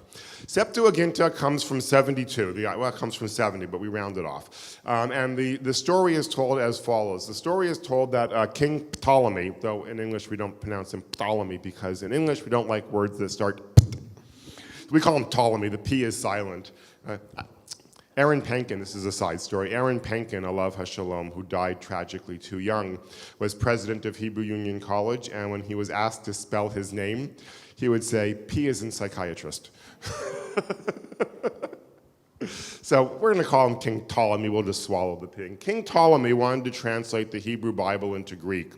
And what he did is he got 72 elders from the 12 tribes of Israel and brought them down to Alexandria. And there he had them all work in isolation, putting each one by himself. And each one worked on translating the Bible into Greek. And they worked for 70 days. And at the end of the 70 days, the 70 scholars all came together. And wouldn't you know it, it turned out they had all produced exactly the same translation, proving that the translation was a God-inspired translation. It turns out it was actually a god-awful translation with very little to recommend it. As we talked about yesterday, they got virgin and young woman mixed up, which is where you get Isaiah's virgin birth. They got a lot of things wrong. It was a terrible translation, but it does in some sense validate the fact that there was something like the Bible existing in the 3rd century. Remember, the Masoretes lived 1,000 years ago. This is 2,300 years ago. If they were translating something from Hebrew to Greek 2,300 years ago, then it must have existed. But who's to say the Greek wasn't the original? Because we still have some copies of the Greek. And you look at some copies of the Greek, and some people, largely for anti-Semitic reasons, say, oh, I bet the Greek was the original and there never was any Hebrew. Well, we can dispute that. And here's how. We look at the Greek, and there are some alphabetic acrostics in the Bible. There are, remember the Ashrei? Ashrei goes Aleph, Bet, Gimel, Dalet, Hey. Well, you look at it in Greek, and it is not an acrostic. So therefore, we know that the Hebrew was the original. It is preposterous to assume that they wrote something in Greek only for it to be translated into Hebrew 1,200 years later, and people go, wow, it's the alphabet right there in front of us. When you have an alphabetic acrostic, clearly that was the original language. So we know the Septuagint was a translation of the Hebrew, and we can now push the text of the Hebrew way back from 1,000 years ago to 2,200 or 2,300 years ago. And there are other reasons we know that the Hebrew was the original, and that is word plays. There are puns in the Hebrew Bible. Let's think of a lot of the names, for example. Yitzchak. Why is Yitzchak called Yitzchak? Anyone remember? Because of the laughter. That only works in Hebrew. The Greek word for Isaac has nothing to do with the word for laugh. So that's how we know the original was in Hebrew. But what about the sounds?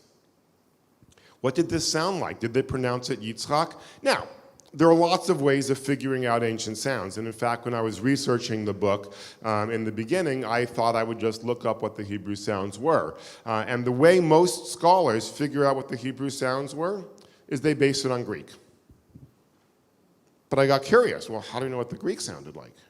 And so I got a book called Vox Graecae, The Sound of Greek, and I read how we know what the Greek sounded like. And I should have guessed this. We know it from Latin. So I got curious, and I bought a book called The Voice of Latin, The Sounds of Latin, and I wanted to know how we know what Latin sounded like. You know how scholars know what Latin sounded like? From the Hebrew and the Greek. The whole thing is circular. Everybody thinks the next department over knows more about it than they do. Hold on one second, even nowadays, across the pond, we have a difference between beta and beta. You go alpha, beta, I think here, if I remember correctly, for the Greek alphabet. And in the States, we say alpha, beta. Which one is right? We have no way of knowing. It is remarkably difficult to know what ancient sounds sounded like. The only really reliable, there are two reliable ways. The really reliable way is if you have a recording. They didn't have a recording app on their phones 2,300 years ago. They didn't have phones 2,300 years ago. They didn't have tape machines. Or you can write down the configuration of the mouth. And then you will know the sounds. The people who wrote down the configuration of the mouth were the people speaking Sanskrit. We do know what ancient Sanskrit sounded like on the Indian subcontinent. We do not know what Greek sounded like. We do not know what Latin sounded like. We do not know what Hebrew sounded like, though we're going to get some clues. And just by the way, we also don't know what Egyptian sounded like. That's purely speculation. You had a question? It's kind of relevant, but mostly it's funny. Is that okay? If it's short. Some of the clues we have about Latin come from Latin teachers complaining about certain mistakes and pronunciations that their students make. Oh, this actually is both funny and helpful. Because there are some minor ways to figure out what ancient sounds sounded like, and that is from spelling mistakes. If you look at an ancient text and you see, for example, that people mix up two letters in graffiti, you can reasonably assume those two letters sounded similar. So, for example, my spelling is atrocious, as I mentioned yesterday. I mean, like really atrocious. I usually can't get it close enough for spell check to do the rest. The letters that I mix up are things like S and C. I mean, it's embarrassing, in really, really simple words. Innocence. Like, I don't know, is that an S or how would I know? And the reason, I never mix up C and L, though, because they don't sound the same. So someone would look at the C and the S and they would know, or even T and D. Could be mixed up sometimes, in American accent anyway. Not if you're going to say water, that's very clear that it's a T there, but the water, you never really know. You look at modern Hebrew and a samach and a sin are often mixed up or there's an aleph stuck in for no reason. So that is one way we can figure out a little bit which letters sounded the same. But we have much bigger questions. We want to know, for example, the name Rivka, we want to know whether it's 2 syllables or 3 syllables. And here there's good news. We can look at the Septuagint. It was a terrible translation, but sometimes they transliterated names. So when they wrote the word Rivka, they wrote it in Greek letters, and the Greeks had vowels for every vowel. The Hebrews only used vowels when they needed to. Back then, spelling was a matter of opinion. It's sort of coming back. The Greeks used a vowel for every single symbol. So in Greek, they wrote the word Rivka as Rebecca, as a trisyllabic word, not as a bisyllabic word. So it seems that Rivka is actually not the original pronunciation. It seems that the original pronunciation of the word was Rebecca, that it was 3 syllables, not 2 syllables. It seems that the Masoretes did not get it entirely right. They got the number of syllables wrong, they got the pronunciation wrong, based on the evidence from the Septuagint, which is not perfect, but is pretty good. It's worth mentioning there are a few other examples. There's a Latin example from a little bit later. There's a 6-columned commentary on the Hebrew Bible written in Latin, including a transliteration in Latin letters. There are a handful of other things, and they all confirm exactly the same pattern. The pattern is that the sounds have been continually changing over the hundreds of years to the point that when the Masoretes wrote things down, they no longer knew or could record what the ancient Hebrews sounded like. Another example would be the word lo. What does lo mean in Hebrew?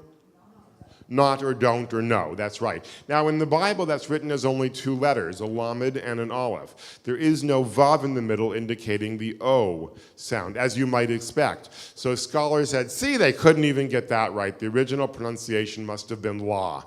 It couldn't have been lo. Probably the Masoretes who put the dot between the lamed and the aleph, and if those Masoretes made it up. However, there is one more bit of evidence that we can use.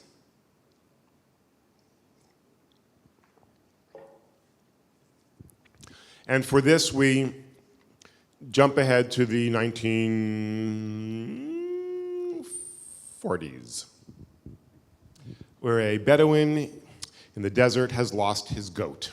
Don't you hate it when that happens? The Bedouin has lost his goat. It's actually a couple of kids. They've lost their goat. They don't know where it is, and they're wandering around. And as kids will do, they are like, they're picking up stones. They're seeing how far they can throw the stones. They're probably throwing them at each other.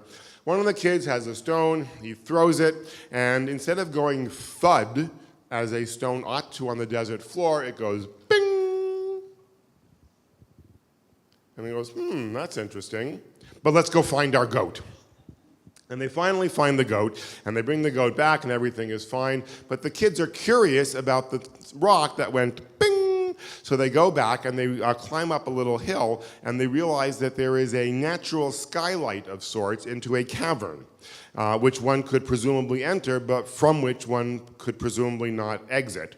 And so they have the sense not to jump down into the cavern, but they keep looking around, and they find an entrance to what turns out to be a cave of sorts. And they go into the cave, and therein they find vessels that seem to be old, and they find parchment upon which things they cannot read have been written. And so they bring them all back to the tent, and for a little while, these are conversation pieces. The neighbors come over, and they say, "Oh, I see you have these scrolls." "Yes, we have these scrolls." It was a short conversation because they couldn't read them.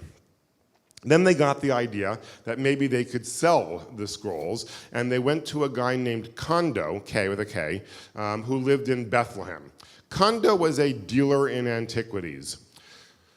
Sort of the way, I don't know, someone named Vinny or Butch might be a dealer in used cars, if you know what I mean. This wasn't the most reliable guy in the world. He was sort of a wheeler dealer. He liked to get things done, and he bought these 7 scrolls, and he now tries to sell these scrolls, but the problem is they were found in the middle of nowhere. And he thinks to himself, wouldn't it be better if they'd been found in the holy city of Jerusalem? So he goes to a cleric in Jerusalem, and with the cleric in Jerusalem, he conspires to sell these as the Jerusalem scrolls. No one knows what's on them, and they're trying to sell them. In the meantime, though, the war for independence of the state of Israel breaks out, and what used to have been Transjordan, where this was found, is now in Jordan, and there are hostilities, and there's a green line, and they can't get there, and things are fighting. And depending upon who tells the story, these scrolls, which are now split up into 2 different groups, are either taken to America for safekeeping, or they are smuggled out of the country under cover of darkness. They now try and sell 4 of the scrolls, 3 of them having been bought by somebody else, and they have trouble finding a buyer for the scrolls, perhaps because the legality of scrolls that were found in the desert and were sold under false pretenses as having come from Jerusalem and taken out of the new country of Israel that used to be Transjordan and brought to New York, their legality is not clear. And so they had trouble finding a buyer, though you can still see the advertisement, which you might call an advertisement, in the Wall Street Journal, right next to an offer for a timeshare. It cracks me up. In the meantime, some of the scrolls are still floating around, and there's a graduate student who looks at the scrolls, and this graduate student has in his possession a device, which is essentially a box with a sort of a hole in the front of it, and the back of which is a light-sensitive material called film. And he can use this device to make a photograph. And he does that. And I sort of mock it, but back then, most people could not do this. Back then, most people could not create a photograph. People were not walking around with cell phones everywhere. And even the cameras we talked about, the Instamatic cameras, were not around. It was very difficult to take a photograph. He takes a photograph of one of these scrolls that the Bedouin found in the desert, and he shows the photograph to people, and it looks like it's the entire book of Isaiah. If it is the entire book of Isaiah, and if it is truly ancient, because it looks like it's 2,000 years old. If it's really the book of Isaiah, and if it's really 2,000 years old, then it would be fully 1,000 years older than the Masoretic documents, and it would push back our documentary evidence fully 1,000 years. It would double the length of our documentary evidence. And if it's 2,000 years old, then it's easy to push it all the way back 3,000 years. And it's very clearly the book of Isaiah. The problem is they don't know how old it is. How are they going to figure it out? They can't use carbon dating. Anyone know why? Well, it had been invented, but they couldn't use it because in order to carbon date something, you had to destroy it. You have to burn it, and then you can analyze the carbon. And they were quite reasonably unwilling to destroy something, only to figure out, oops, should have kept that one. What they did instead is they analyzed the handwriting. They looked at the handwriting and they said, from the handwriting, we can figure out how old it is. Now, some people said that's absurd. I would have been one of the naysayers. I'm pretty sure if you look at my handwriting, you'll conclude I was born in the Middle Ages. They looked at the handwriting and they came to the conclusion that the scroll was probably approximately 2,000 years old, that they probably got it right, and it pushed things back 2,000 years. And now the race is on. Now they go and find other scrolls. These eventually became what are known as the Dead Sea Scrolls. This changed scholarship forever. These are the Dead Sea Scrolls. There are a gazillion stories. It started off with the goat, and someday we'll talk about it. We don't have time. There's a goat. There's a partridge involved in the story. Did you know that a partridge is a bird? Everyone knew that except for me, right? Yeah, yes, why is the partridge in the pear tree if it can fly away? That's what confused me. If I was a... He's eating a pear. That's where its nest is? All right. I never knew that a partridge was a bird. I wrote it. I didn't know what that is. I live in New York. We don't have these things. But yes, a partridge is a bird, and there's a partridge in a pear tree. There's also a partridge that a guy was chasing, and he found another cave. There's a conspiracy. There's a cartel. The Vatican got involved. The TRS-80 computer, which some people may remember, was involved in this, is a televangelist from Virginia. I'm not going to go through the whole story, but I can tell you that now, many years later, the scrolls have been conclusively, accurately dated. They use something called AMS, accelerator mass spectrometry, which can analyze something without destroying it. And it turns out the handwriting people got it exactly right. These scrolls are 2,000 to 2,300 years old, and they contain every book of the Bible except for the book of Esther, except for the Megillah. We don't know why. And they confirm almost everything from the Masoretic document. The Masoretes got almost every letter of the Torah right. There's one little typo, a scribal error. And they got almost all of the rest of the Bible right. The Dead Sea Scrolls are amazing confirmation of the Masoretic work. And who can guess or who can figure out how they spelled the word lo in the Dead Sea Scrolls? Lo meaning not, the Hebrew word lo. Lamed Vav Aleph is exactly right. They confirmed even some of the vowels of the Masoretes. The Masoretes were better at their job than anyone ever thought. They were better at recording the sounds of ancient Hebrew. So we now know that the Masoretes gave us almost exactly the right text and a surprisingly close rendition of what Hebrew sounded like. We're able to authenticate things going all the way back 3,000 years. We have only one more piece of the puzzle. For this piece of the puzzle, we jump to the 19th century, to the shtetl, to Eastern Europe, where a man is born about whom they would later say that the love of Hebrew burned within him. He's born in the shtetl. He is a prodigy. By the time he is 5, he has already learned how to read Hebrew. He didn't speak Hebrew, of course. Nobody spoke Hebrew. Hebrew had dropped out of use somewhere around 2,000 years ago. That's why we didn't know anything moving forward. By the time he was 5, he could read the Torah in Hebrew. By the time he was 7, he could read the Talmud in Aramaic. He is a linguistic prodigy. And his proud parents did what any proud parents would do with a linguistic prodigy. They sent him off to rabbinic school, to the great yeshiva where he would learn to be a rabbi. Along the way, this guy, he's after his bar mitzvah, he's on his way, and he goes off to study in the yeshiva, and he gets an idea. He looks around him, and he says the ancient empires the modern empires, his modern empires, are being broken up, and lands are being returned to their ancestral owners. Greece is going back to the Greeks, and the way he sees it, eventually the Jews are going to get their land too, and he says there should be a language, and he says, wouldn't it be great if we used the ancient language of Hebrew to talk about modern things? And he goes to the yeshiva and he tells them, we should use Hebrew to talk about modern things. Wouldn't that be great? At the yeshiva, they say no, and they kick him out. He now wanders around Europe, learning more languages. He learns English and German and French. He's especially fond of French because he's especially fond of his French teacher, whom he later marries. He's not 13 anymore. He's not a whole lot older. And he now moves to Israel, and he doubles down on his philosophy that people should actually speak Hebrew, which we haven't done for 2,000 years. He is a little bit crazy, actually. He refuses to speak anything at home except for Hebrew, which is a little bit of a problem because his wife doesn't speak Hebrew. People who visited their house say that it involved more than a little pantomime and more than a little chaos. Things got worse when he had a kid, and this kid grew up in this confused environment, but he worked tirelessly. His name is Eliezer Ben Yehuda. He worked day and night to revive the Hebrew language. He started inventing modern words to talk about modern things. He started putting together a dictionary. Along the way, making up the Hebrew word for dictionary. The word milon in Hebrew was made up by Eliezer Ben Yehuda. He worked over and over and over again trying to get people to speak Hebrew. He would walk around Jerusalem where nobody spoke Hebrew, and he would speak Hebrew. He would try and buy bread in the morning from the baker in Hebrew. It would be like, before England was here, like before Rome was here even, like 2,300 years ago, there were native people here speaking what? Like some sort of like Celtic, right? But not the modern Celtic. It was like, so imagine if there was someone who, where are we? It's not in Livingston. What's the name of this place? Daventry, yes. Imagine someone walked into Daventry and tried to like hire an Uber in Celtic.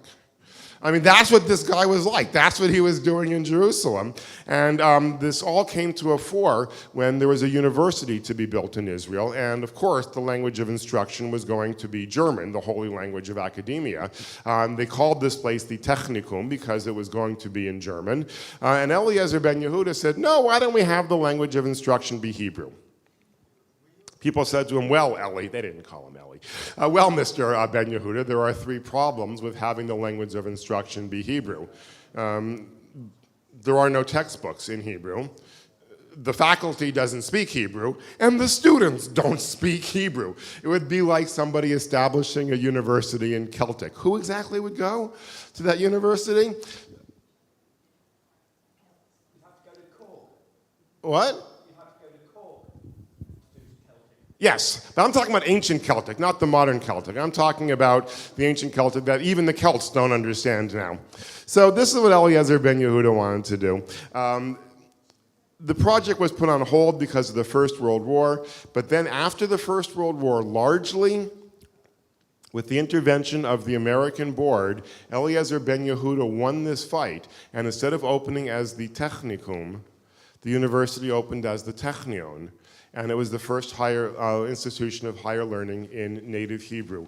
When they had a child, Itamar became the first native speaker of Hebrew in 2,000 years. In a probably apocryphal but still endearing story, it is reported that Itamar's first words, the first modern words of Hebrew, his first words were Lo lehit lachem, stop fighting. From there, things spread. Everybody started speaking Hebrew, and the Declaration of Independence for the State of Israel was signed in 1948. It was signed by largely Eastern European refugees. It was signed in Hebrew. Hebrew was reborn. You can go to Israel. You can send email in Israel. You can see in Hebrew. You can see signs in Hebrew. You can make shopping lists in Hebrew.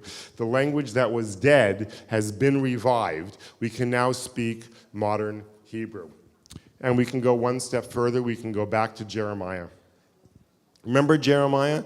Jeremiah who said, Rachel is weeping for her children, for they have gone. And then Jeremiah says, thus says the Lord, keep your voice from crying, keep your eyes from tears, your children shall return. When Jeremiah talks about Rachel, Jeremiah is talking about Israel. He's talking about the exile. Jeremiah says to Israel that Israel's children have left. And he says, keep your eyes from tears and your voice from crying, your children will return. Well, it took 3,000 years to go from King David. It took the exile, and it took the Septuagint, and it took the Latin, and it took all of this, and it took the Masoretes, the 3 different kinds of Masoretes, and let us not forget about the lost goat and the partridge. But after all of that, Jeremiah's prophecy came true, and we are the generation that lived to see Rachel, that is to say, Israel's children return. Not only that, the prophecy came true. Within walking distance of the original experiment 3,000 years ago that made it possible in the first place, and that is the history of Hebrew. Thank you very much for your attention.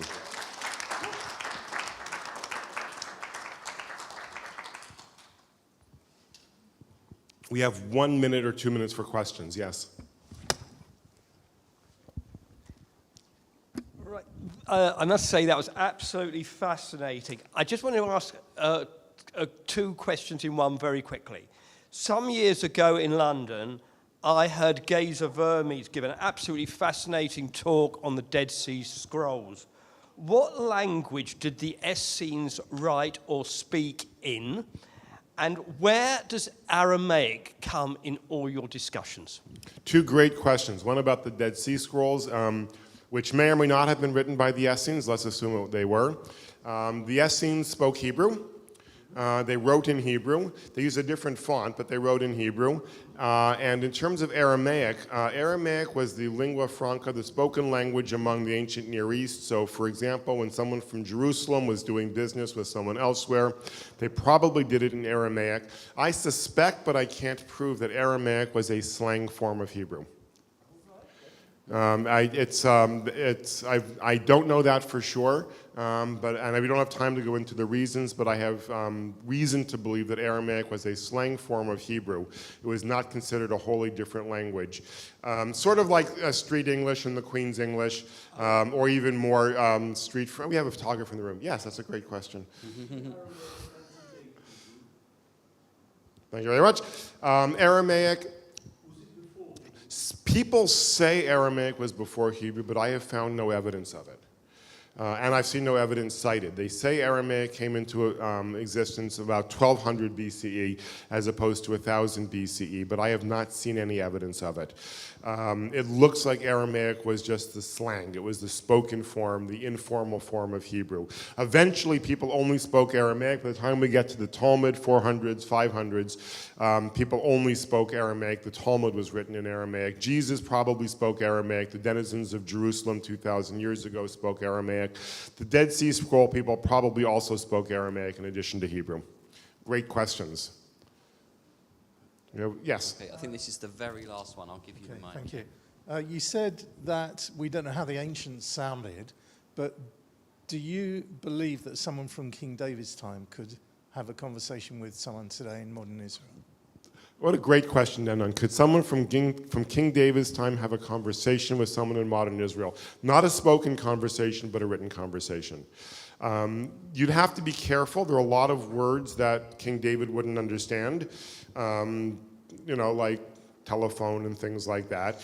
And the grammar is considerably different, but there's still a lot of intelligibility. In terms of the distance between the two languages, I would say the distance between King David's Hebrew and what am I going to do? Benjamin Netanyahu's Hebrew is roughly the same as the distance between modern English and Shakespearean English. We have sadly run out of time. We have to vacate the room. We're using it for another keynote. Thank you once again very much for your attention. It's been a treat speaking with you.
conference. Yeah, yeah, all the materials and everything.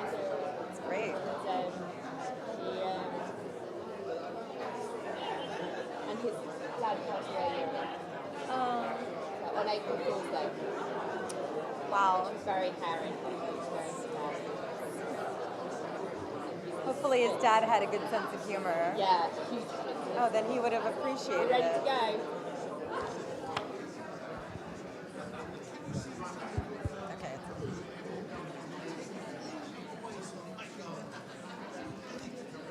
Okay, friends, we are really starting now, so it's not too bad. We've run pretty to time over the conference. Leo, forgive us.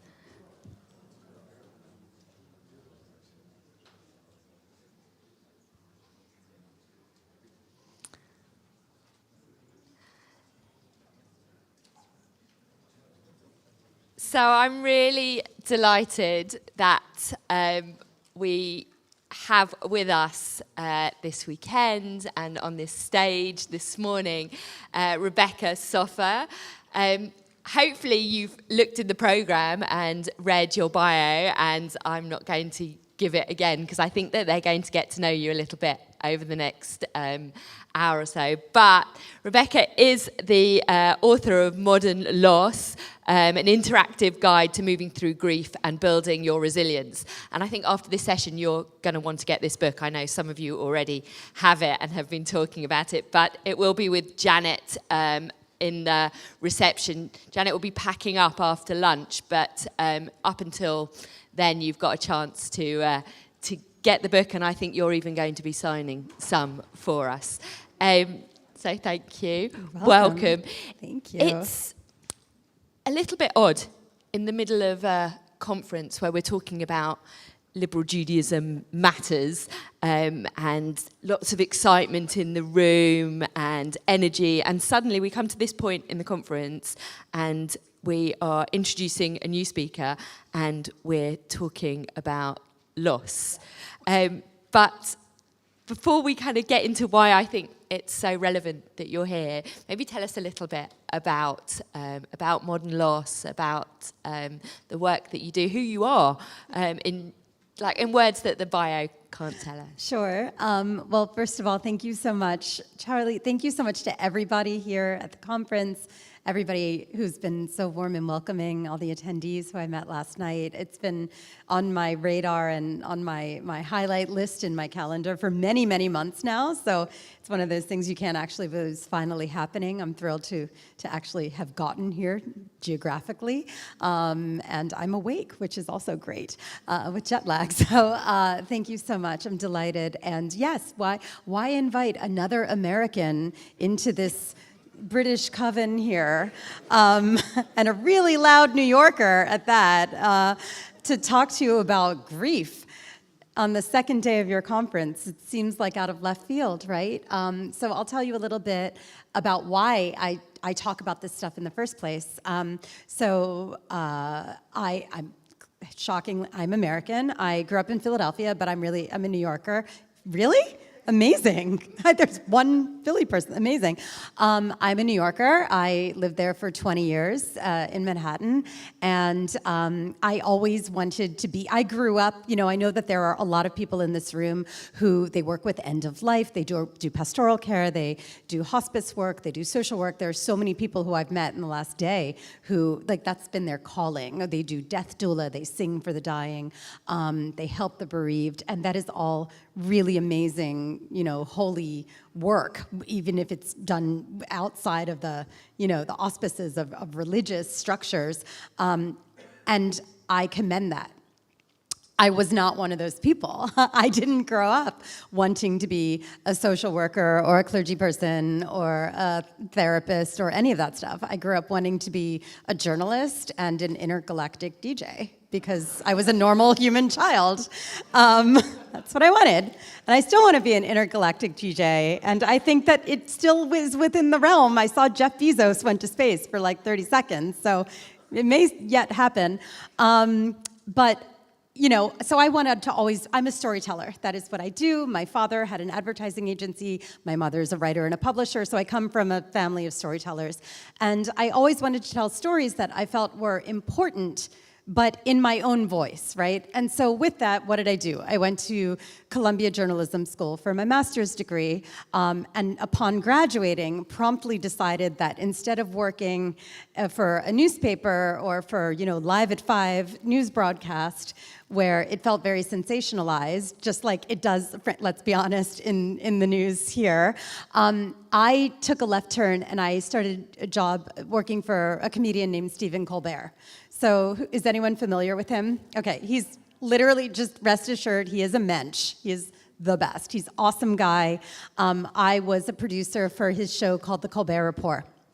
And a lot of people said, wow, you got your journalism degree from Columbia and you're never going to pay back all of your student loans because no one goes into journalism to make any money. But why are you working for Comedy Central? Why are you doing satire? And I said, well, because I feel like this is more journalistic than anything that is in straight journalism right now, or 98% of what's like strict journalism, because in satire, you get through really important messages and you have to know what you're talking about because you can't make fun of anything. You will have no credibility if you're ridiculing something and you're wrong about it. You need to be journalistic about it, and then you also have to have a really good sense of humor and be a little weird. And luckily, I had both of those, I don't know if they're talents or skill sets or fallacies or deficiencies, but that's who I am. And so I started working for him because I felt like when you're in satire, you're able to get across messages that can be very overwhelming, very kind of hard to engage with, maybe like a little scary to talk about everything from dictatorship to, what is Bitcoin? How does that work? Like, what is that sense? But you watch a satire show, and all of a sudden, after a half hour, you realize that not only do you kind of understand it a little bit more, but you're not scared. You kind of want to come back for more because it's delivered in the right way. It's delivered with warmth and with a little levity, and it's entertaining. But it's also very clear that it's important for you to know about. So this is germane because while I was working for Stephen, we were nominated for an Emmy Award, and I got to go to LA. I got to go to the Emmys. It was all very exciting. I had just turned 30. This was all, I felt like my career was starting to cook with gas. I was really starting to live my life. And in Manhattan, when you're 30, that is like being 18 anywhere else in the world. Because you're still, you're living in a place that's that size, with your college era furniture and you're barely affording life and you feel like you're really an adult finally at 30. And so I felt like I was really in build mode of my life, and then life threw me a curveball. So I went to the Emmys, and then I went camping with my parents in upstate New York. It's a place called the Adirondacks, and it is where we went as a family every single year my entire life, camping on this beautiful island, no electricity, no running water. It sounds like hell to probably most of you. To me, it's like heaven on earth. And my father, his name is Ray, he started going there many decades beforehand. So it was really our ritual as a family. Every summer I knew I would have that time with my parents to connect. And everything else in the world and life changed and evolved and shifted, but that place stayed the same. And so I was really lucky that I got to have 5 days on a campsite with them, because the night that we drove back, my parents dropped me off at my apartment in New York, and then they drove to Philadelphia, where I grew up, about a 2-hour drive. And I got a phone call about an hour after my parents left me in my apartment that there had been a terrible accident and that I really needed to get to a hospital in the middle of New Jersey as soon as possible. It was midnight on September 4th, which is Labor Day, which is a huge national holiday. So I miraculously made it to this hospital and learned that what I now describe as the after of my life was starting, because my mom had not survived this accident. There was an awful accident on the highway. She did not survive. My father was in the car. He did survive. He was pretty banged up. And so from one second to the next, I went from being somebody who had kind of understood loss because my grandparents had died, and I had a friend when I was a teenager who wasn't one of my best friends, but she had died, but I didn't really closely engage with it. But all of a sudden, I was living in the world of after, and I became incredibly intimately acquainted with how isolating it is to live and grieve in our culture, right? And how we stigmatize the topic, and how we make people feel othered when they're going through it, even though, spoiler alert, we're all going to grieve. I mean, some of us just are faced with profound loss earlier than others. It's not a matter of if, but when. So not to take up the whole session with my backstory, but the reason that I'm here is because less than 4 years after that, my dad died. So I was 34, I had 2 dead parents, I had one career that had to keep going in New York, I had a new husband, I wanted to hit all of these milestones in life, and I didn't know how to do that. Like, I didn't know how to navigate build mode and loss mode, even though what I've realized since is all of life is build and loss mode. How do you navigate all of that? And how do you do it while still staying connected to the world around you and staying connected to your community, and also being able to support other people, because you probably want to be a good friend to other people and a support to other people. Like, how do you talk about hard things and moving through hard things, not just in a commiserating way, and in a way that's anchored in platitudes? How do you do it in a way that's casual, with friends, on dates, you know, in community, at bars? How do you just pull something that is so stigmatized out of the shadows and do it in a way that is just casual and real? Because that is what loss is. It's messy, it's real, it's funny, it's gut-wrenching, it is all the things. And we also want to focus on the life-affirming aspect of it. So Modern Loss, in a nutshell, is an online publication that I launched 10 years ago that is, it's singularly, you know, the singular mission is to destigmatize the topic of grief and loss.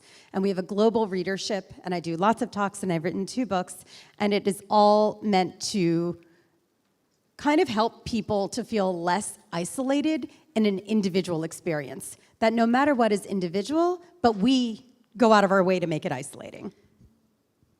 I mean, so much that I'm sure all of us want to ask you following that. But just for us, in the moment where we are in the conference, and I kind of opened with that, which is particularly on that last sentence that you said about the individual within the communal, why is it so important for us to make space in these sorts of environments on the kind of very upbeat, doing the building piece, we're doing a lot of the building piece, to make time to create spaces to talk about loss? I think it's so important because I feel like, look, in America, we like fixing things, right? Like, I mean, everything is broken there, by the way. Like, we're doing a terrible job.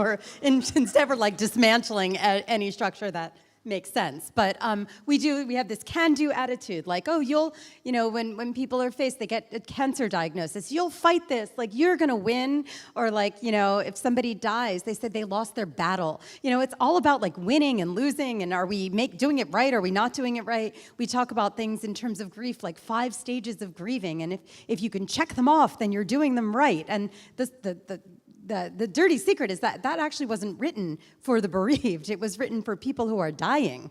That is what the 5 stages of grief were meant for. But we like bite-sized things that seem to teach us what we are supposed to do when hard things happen that don't make sense and don't have a roadmap. The problem is that grief doesn't have a roadmap. It's all over the place. It affects your identity, how you parent, the choices you make, maybe how you choose to live. It affects so many different things. And so I have found, and through, we have thousands and thousands, we reach 1 million people every month through our social media platforms.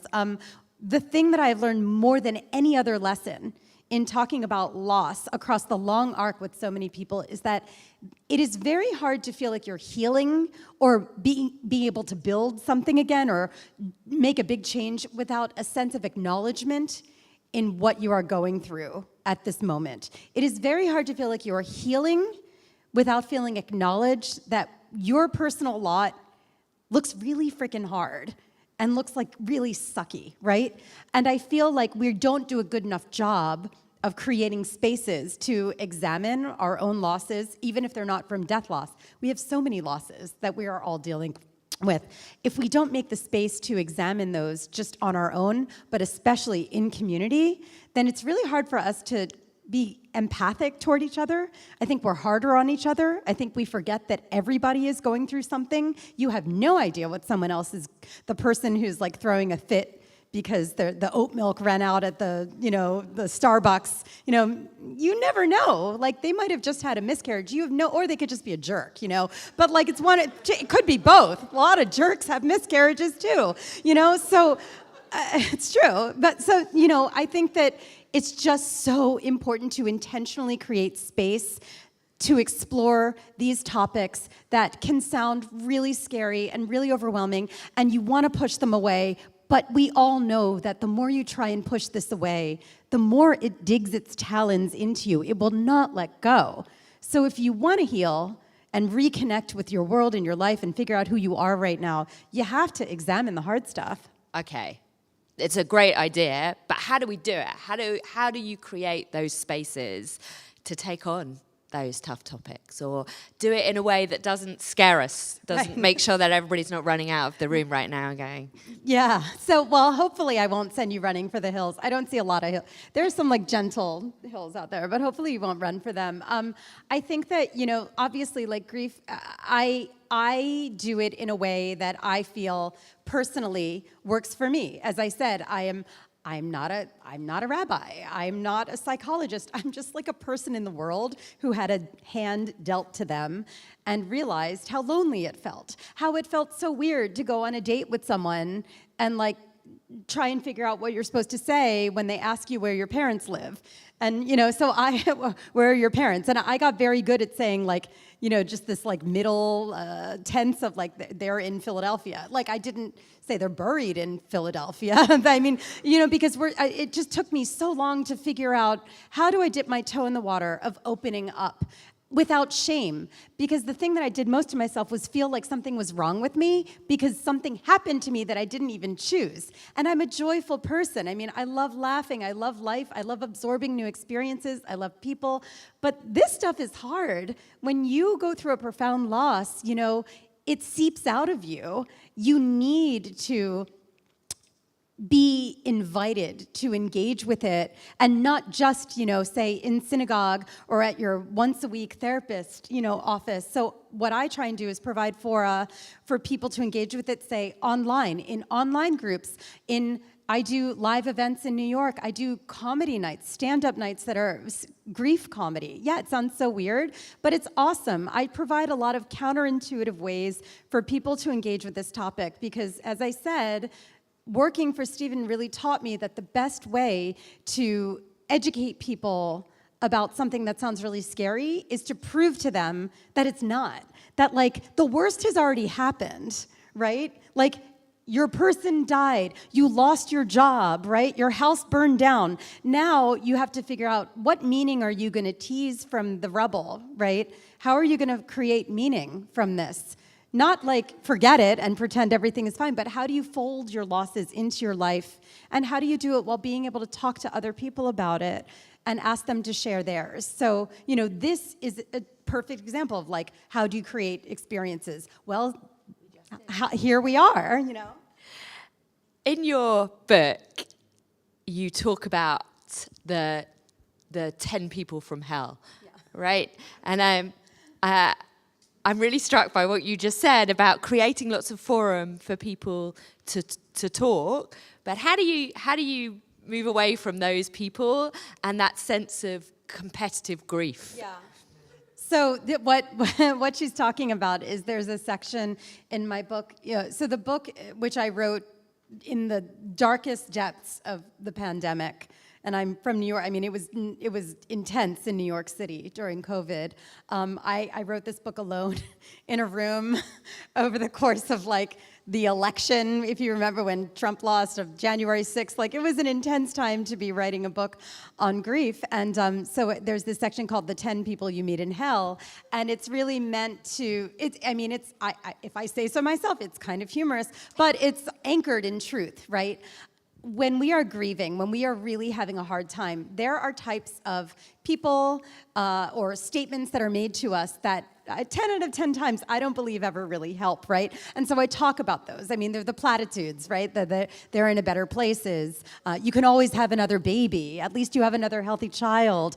At least your mom met your husband. I mean, all these things, the at leasts, the you can always, the assurances, it takes a year, It doesn't. It takes forever, And so we promote these ideas, or the toxic positivity police, right? Which a lot of people they feel so uncomfortable around, uncomfortable topics that they just want to insist, like, look on the bright side. There's so many things to be grateful for. I mean, yes, I'm highly aware that there are things in my life to be grateful for. Not everything is on fire. But the more you insist that I should focus on that, the less you're more invisible you're making me feel here in what I'm really going through, and the more resentful I am becoming towards you. And by extension, it doesn't make me I'm not nurturing myself to the point where I can be there for other people, So I think that a lot of this is about really absorbing the reality that the onus is, in the end, on the person going through the hard time to figure out what they need and how do they get it. And that's not a nice thing to hear, right? It's not fair. I think the world deserves to serve us, everything on satin pillows when, let's say our mom dies, our partner dies, or we have a stillbirth, or any type of horrible loss, right? But that's just not the way it works. I mean, everyone still has their own problems, their own realities, their own overwhelm. And so we need to figure out, is one of our friends saying something that is just hitting the wrong way every single time, to the point where we just want to slug them? We need to get to the point where we say, listen, I know that you care about me. This is not helping. Do you know what would help? This. We need to figure out, how do we stand up for ourselves at work? How do we draw boundaries between us and others who aren't making us feel too good? It is just the tough love reality of loss. And I'm trying to convince people that, the word empower yourself, or that term, is a silly term. We all have agency. We just need to be reminded that we can use it even in our darkest moments. And that's the handbook, right? Effectively, in a nutshell. Tell us a little bit, for those of you who haven't yet read it. So the handbook is, honestly, it's what I really wish that someone would have given me after my parents died, because I was like, where's the book? Where's the road? Tell me what to do, because I don't know what the heck is going on. I felt, after my mom died, and my mom was my person, I have so many people in the world who I love so much, and my mom was my person. There was no one who compared to her. She saw straight through me, in the best ways and in the most real ways, and to lose her, let's put it this way, to describe how great she was, there were 3 ex-boyfriends of mine at her funeral, and they were not there for me. They loved her. So she was the glue of society. She held everyone together. She held my family together. She had Pesach. She had Rosh Hashanah. Without her, the nucleus of my life was just gone, and I felt very untethered from where I came from. I didn't understand what I was standing on anymore. And I didn't understand because there was no guidebook, and because I was living in a time where people were saying it takes a year, oh, it's okay, you had 30 great years with her, and I was like, why is that not making me feel better? I was hoping to have 30 more, she was very healthy. She died in an accident. And so I realized that what I was really missing was for somebody to help me figure out ways to stay connected to her memory, which is so important, right? I think that we are encouraged to maybe kind of push stuff away, it's been a year, it's time to move on. It's time to start dating again. It's time. When is it time? Only you can decide when it's time, right? But you do need to figure out how to stay connected in a way that feels very real to you, to the memory of your person, of your pet, of the hard thing that you are grieving, right?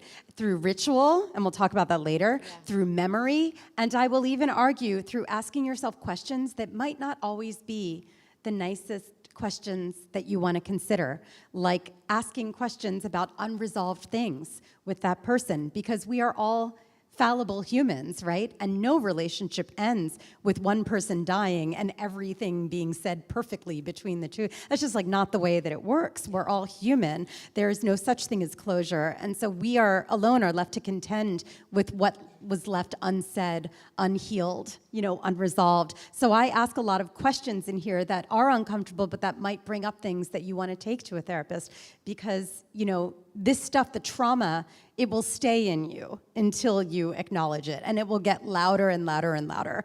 I also write the whole section about how do you stay connected to the world around you, right? You still have to be a person in the world. You still probably want to contribute to this vibrant community that you're a part of, right?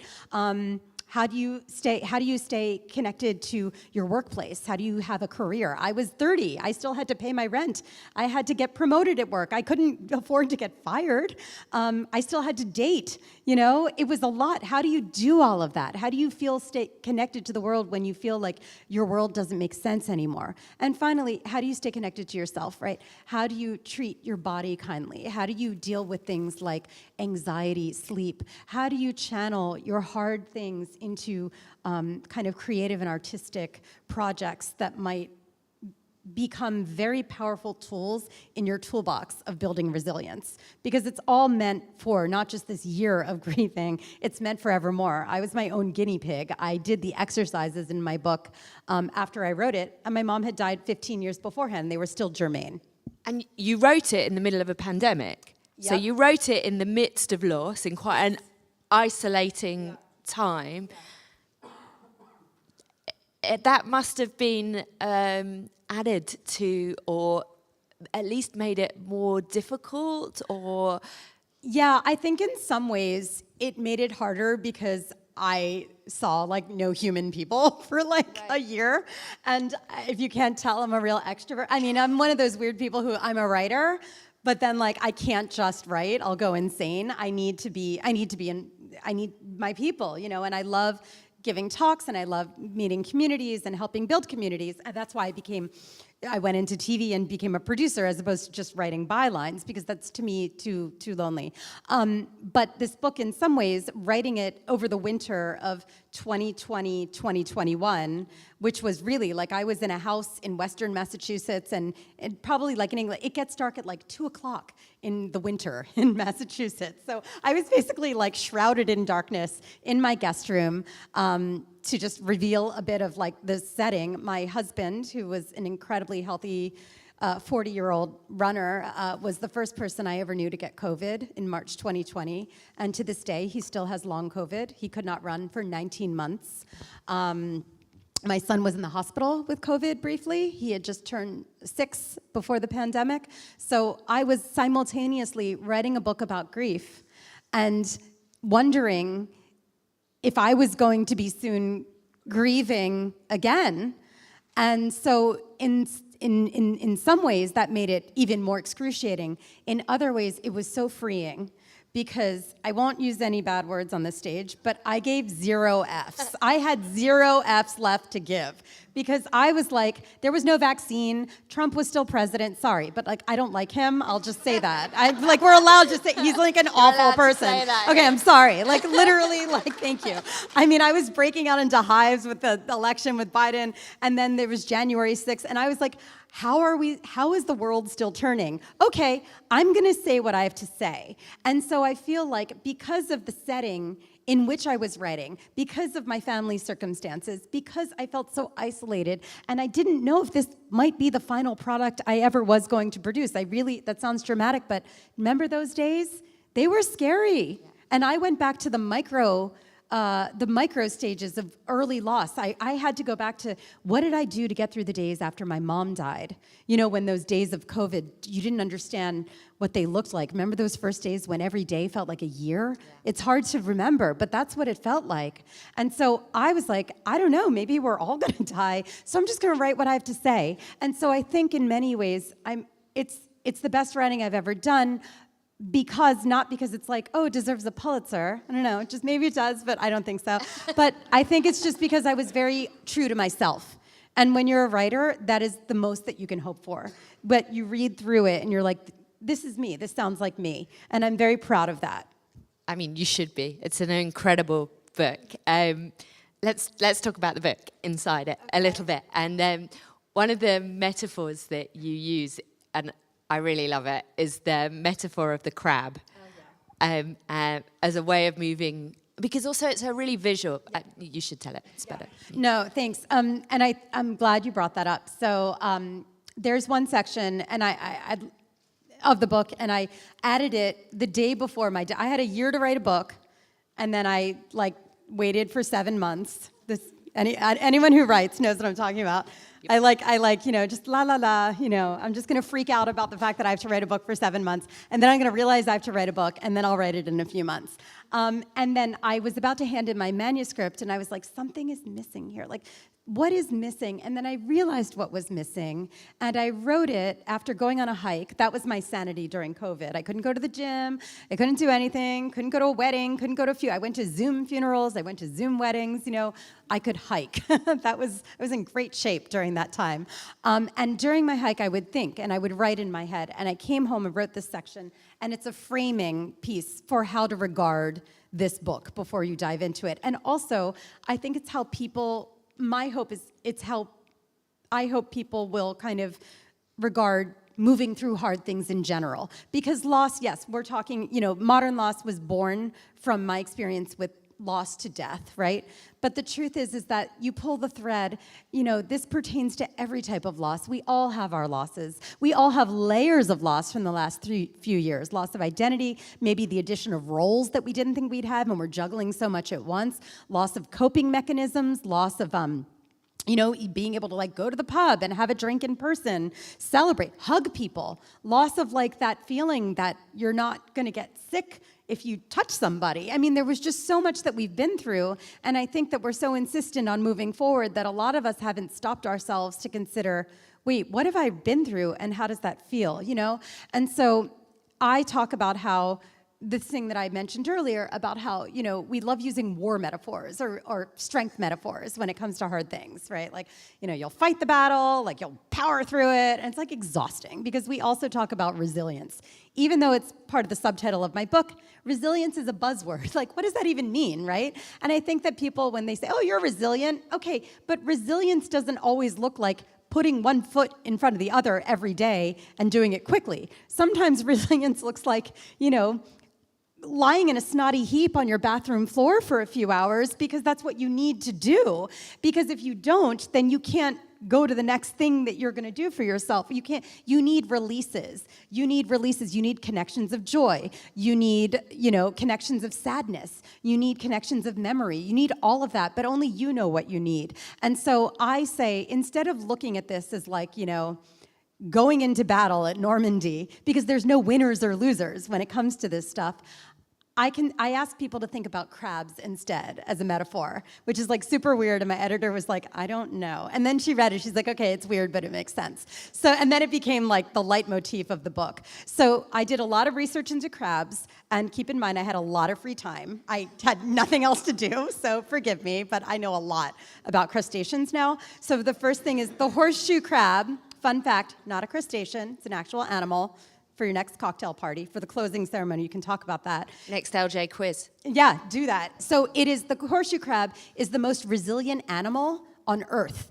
It has outlasted humans, been around since before humans. It's outlasted meteors, different ice ages. It is just stuck around, and it's a weird looking thing, right? And then you think of all these other crabs, right? You think of sand crabs on the beach, the ones, hermit crabs, the ones at the bottom of the ocean.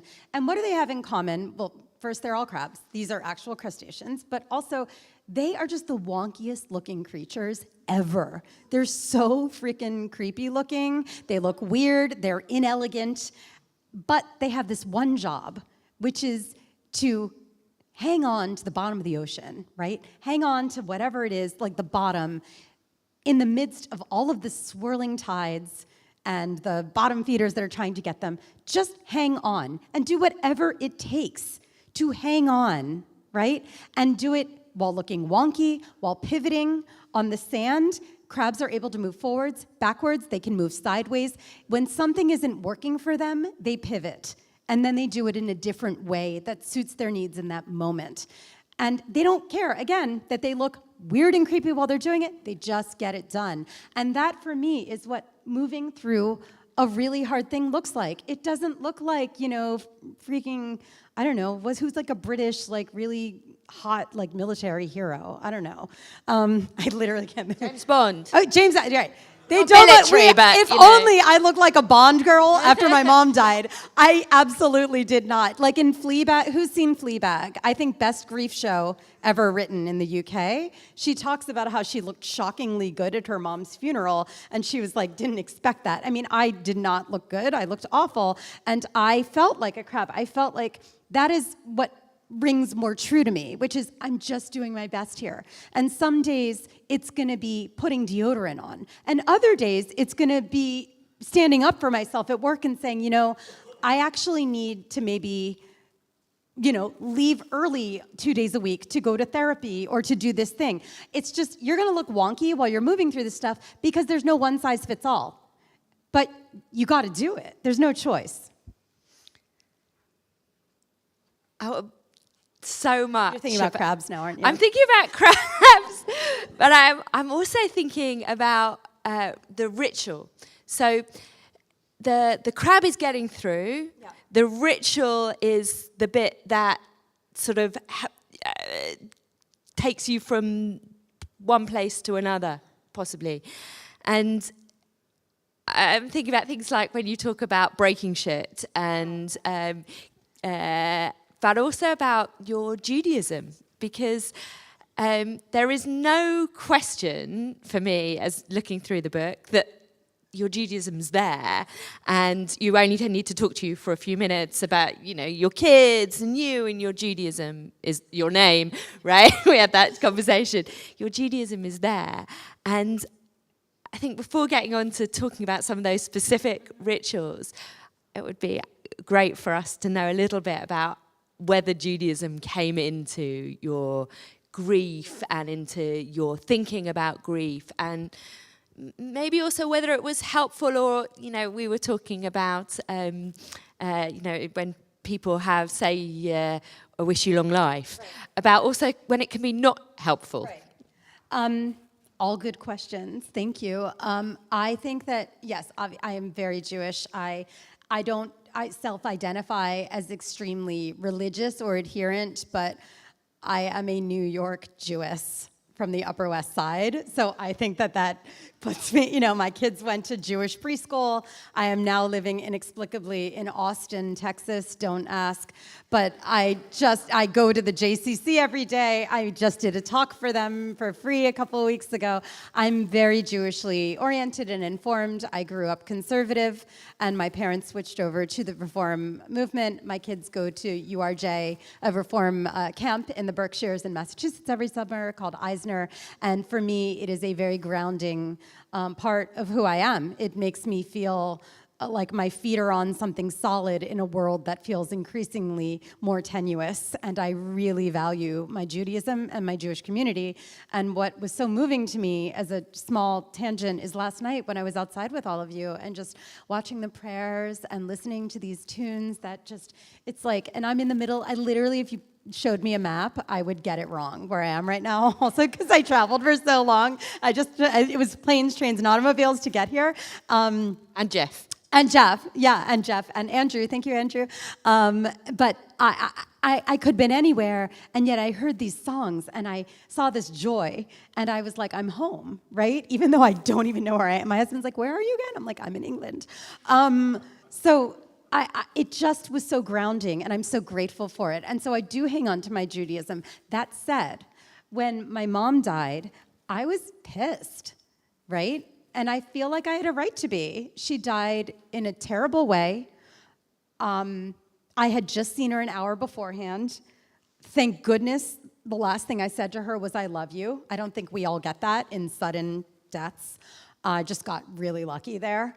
And I was pissed. She died on the New Jersey Turnpike, which, if anyone knows it, is like one of the most insulting places to lose your life. And it wasn't even like a cool exit. It wasn't even like where Bruce Springsteen lives. It was like Cranberry, New Jersey. Like, it's like where outlet malls are. It was awful. There was nothing sexy about it. And I was so angry. And I remember I didn't want to have the funeral right afterward. And everyone was saying, in Philadelphia, there's like a Jewish funeral home. It's my maiden name is Rosenberg, and it's called Rosenberg, Raphael, and Sachs. And everyone goes there, Northeast Philadelphia. And they're like, okay, we need the thing, okay, we'll do it like tomorrow. And I was like, no, hold the phone. I can't even feel my body right now. Like, my dad is still in bandages. I don't think I can do this. And a lot of my family, my cousins are in California, and they were trying to come in. I'm an only child, and I was just reeling. And so they're like, well, this is tradition. And I said, I don't care. Because I need people to hold me. Like, I can't do this tomorrow. I don't even know what she's supposed to wear for all of eternity yet, because I haven't walked into, I mean, I'm still dealing with like, absorbing the fact that she's not alive. It happened so suddenly. And so that was the first thing where I kind of pushed back a little bit, right? And I talked to my parents' rabbi, and he was like, literally do whatever you need to do. Like, it's okay. And we had it like 6 days later, because I needed people to come in to hold me through this. I couldn't do it alone. I wanted to give her eulogy. I didn't think I could do that without people to crumble up into their arms afterwards. And then I remember being so angry afterwards at the Shiva, which a thing that Judaism really got right. I think it's like the rightest ritual ever created, right? And in many ways, I wish we would do a Shiva before someone dies, when they know they're going to die. I'm a big fan of like the living, I guess, lack of a better term, wake, right? Like I think, you know, it's a beautiful thing. And I think it was like, I was so numb, but I also like, I was very lucky during Shiva to connect with parts of myself that felt familiar. Because in Shiva, you're kind of, right, you're laughing, you're telling, it's like, someone said here, I can't remember who said the cocktail party, it's like a cocktail party in hell, right? That's what it is. Because you're in hell, but people are like eating their bagels and schmear, and they're talking and their memories, right? What I did not know about Shiva is that you're not supposed to talk to the mourner unless they speak first. I did not know that rule. And no one knows that rule, apparently, because at my Shiva, everyone was talking, like, no one would shut up. They were so loud. They were like me, times 1,000, plus the ex-boyfriends. And so I learned that from my parents' rabbi at Mainline Reform Synagogue outside Philadelphia. And he said, yeah, theoretically, you're supposed to be the person. And I was like thinking about it, and I was like, that would be so great, because if that were the case, and we really respected that, then people would stop and see how the mourner is doing and really read their body language and feel their energy. Like, maybe they don't want to talk about, like, what do you need in this moment? Wait until they say what they need, what they're feeling, and then meet them at their level. And I loved that idea, but I just don't think a lot of people know about it. I certainly didn't. Shiva was very helpful for me. Another conversation that really cemented my faith in being a Jewish woman was a conversation with the rabbi telling him how angry I was, how unfair it felt, and how it felt so unfair that there were so many awful people in the world who seemed to be incredibly prolific in their bad deeds. But my mom, who was the best person in the world, had to die in this painful, awful way. And I said, you can have my Jew card. I'm out. Like, I don't believe in God. I'm like, I'm out, you know? And he said, first, I'm giving this back to you. He's like, also, that's not a thing. Like, it's like, he pantomime. He's like, there's no Jew card. But he's like, but that's okay. You can not believe, you can be angry, you can question, you can push back, you can be out for a year. You're still here. You're still part of this. Like, you're still one of us. You're still in this community, like in this people. And that for me was very helpful, because I felt like it gave me permission to kind of like, the Amish, they have this year, it's called, who knows? Yeah, you know everything about Pennsylvania? Who are you? You're like some genius? What are you, like, were you in the office too? It's amazing. Rumspringa. The Amish have this year of freedom called Rumspringa, where they send the kids out into the world to make sure that they like really want to come back and live the Amish lifestyle. And I felt like I kind of had my Rumspringa from Judaism, because even though I still went to Kaddish, because for me that was very grounding, even though I didn't really know what the words meant in Hebrew, it was a ritual and it was very grounding to me. But I felt like I had permission from this rabbi to go do my Rumspringa. I knew that I could go be angry, go question, do nothing, but still I would be welcomed back. And for me, that was so powerful. I was like, okay, I'm Jewish, like I'll stay. I mean, it wasn't like I was looking into like Episcopalianism or anything. There weren't any other options on the table for me. But one thing I will say, two last things that really I struggled with in Judaism were on Yom Kippur. Yizkor was very helpful because it was helpful to have a structure. I was so badly looking for an invitation to have a structure to like really not be okay and feel like other people were with me in memory and not being okay and remembering. But the Unetana Tokev, that part where it said who shall live and who shall die, for me, and I understand many clergy people have told me in the years, like, you're not supposed to literally take this literally. But when your mom dies in a car accident, and I'm sure everyone gets it here, think about your saddest, awful, like the hardest losses you've had in your life. What if you were examining them against the lens of like someone deciding that that person should have died? That was a real struggle for me for the first several years after my mom's death.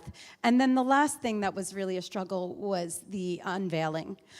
Because I felt I was given a message that the unveiling marks the end of the really hard period. And I just wonder if anybody who has had loss here has found that maybe the second year is even harder than the first, right? For me, it was when I couldn't really pretend that my mom was like in Paris every Mother's Day or birthday or Rosh Hashanah.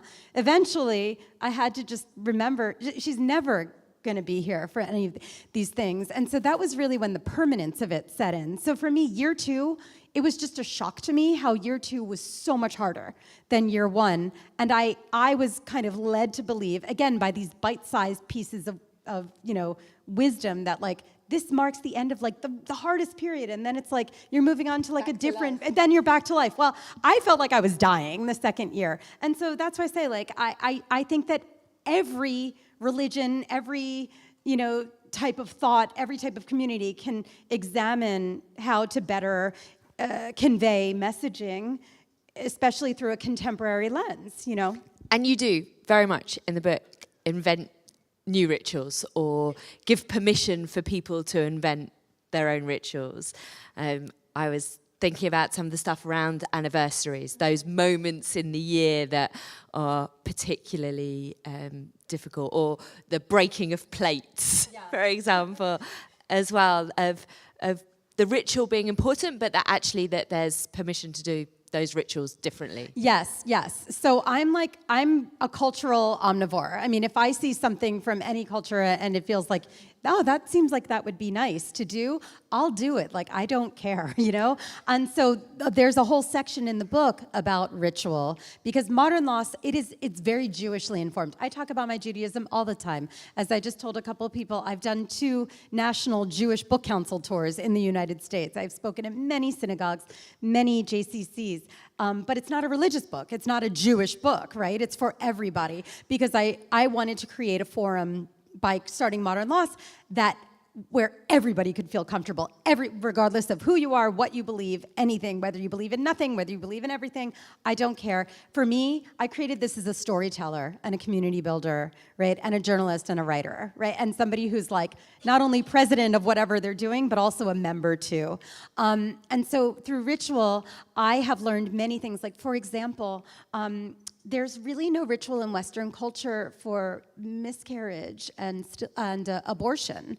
There are a lot of people who have to terminate pregnancies that are wanted pregnancies. They still, they have abortions because something is terribly wrong. Maybe their health is in danger, or maybe their baby's health is in danger, and there aren't a lot of there are no rituals in Western culture for that. And I found one in Buddhist culture, which is beautiful, and it really came out of World War II.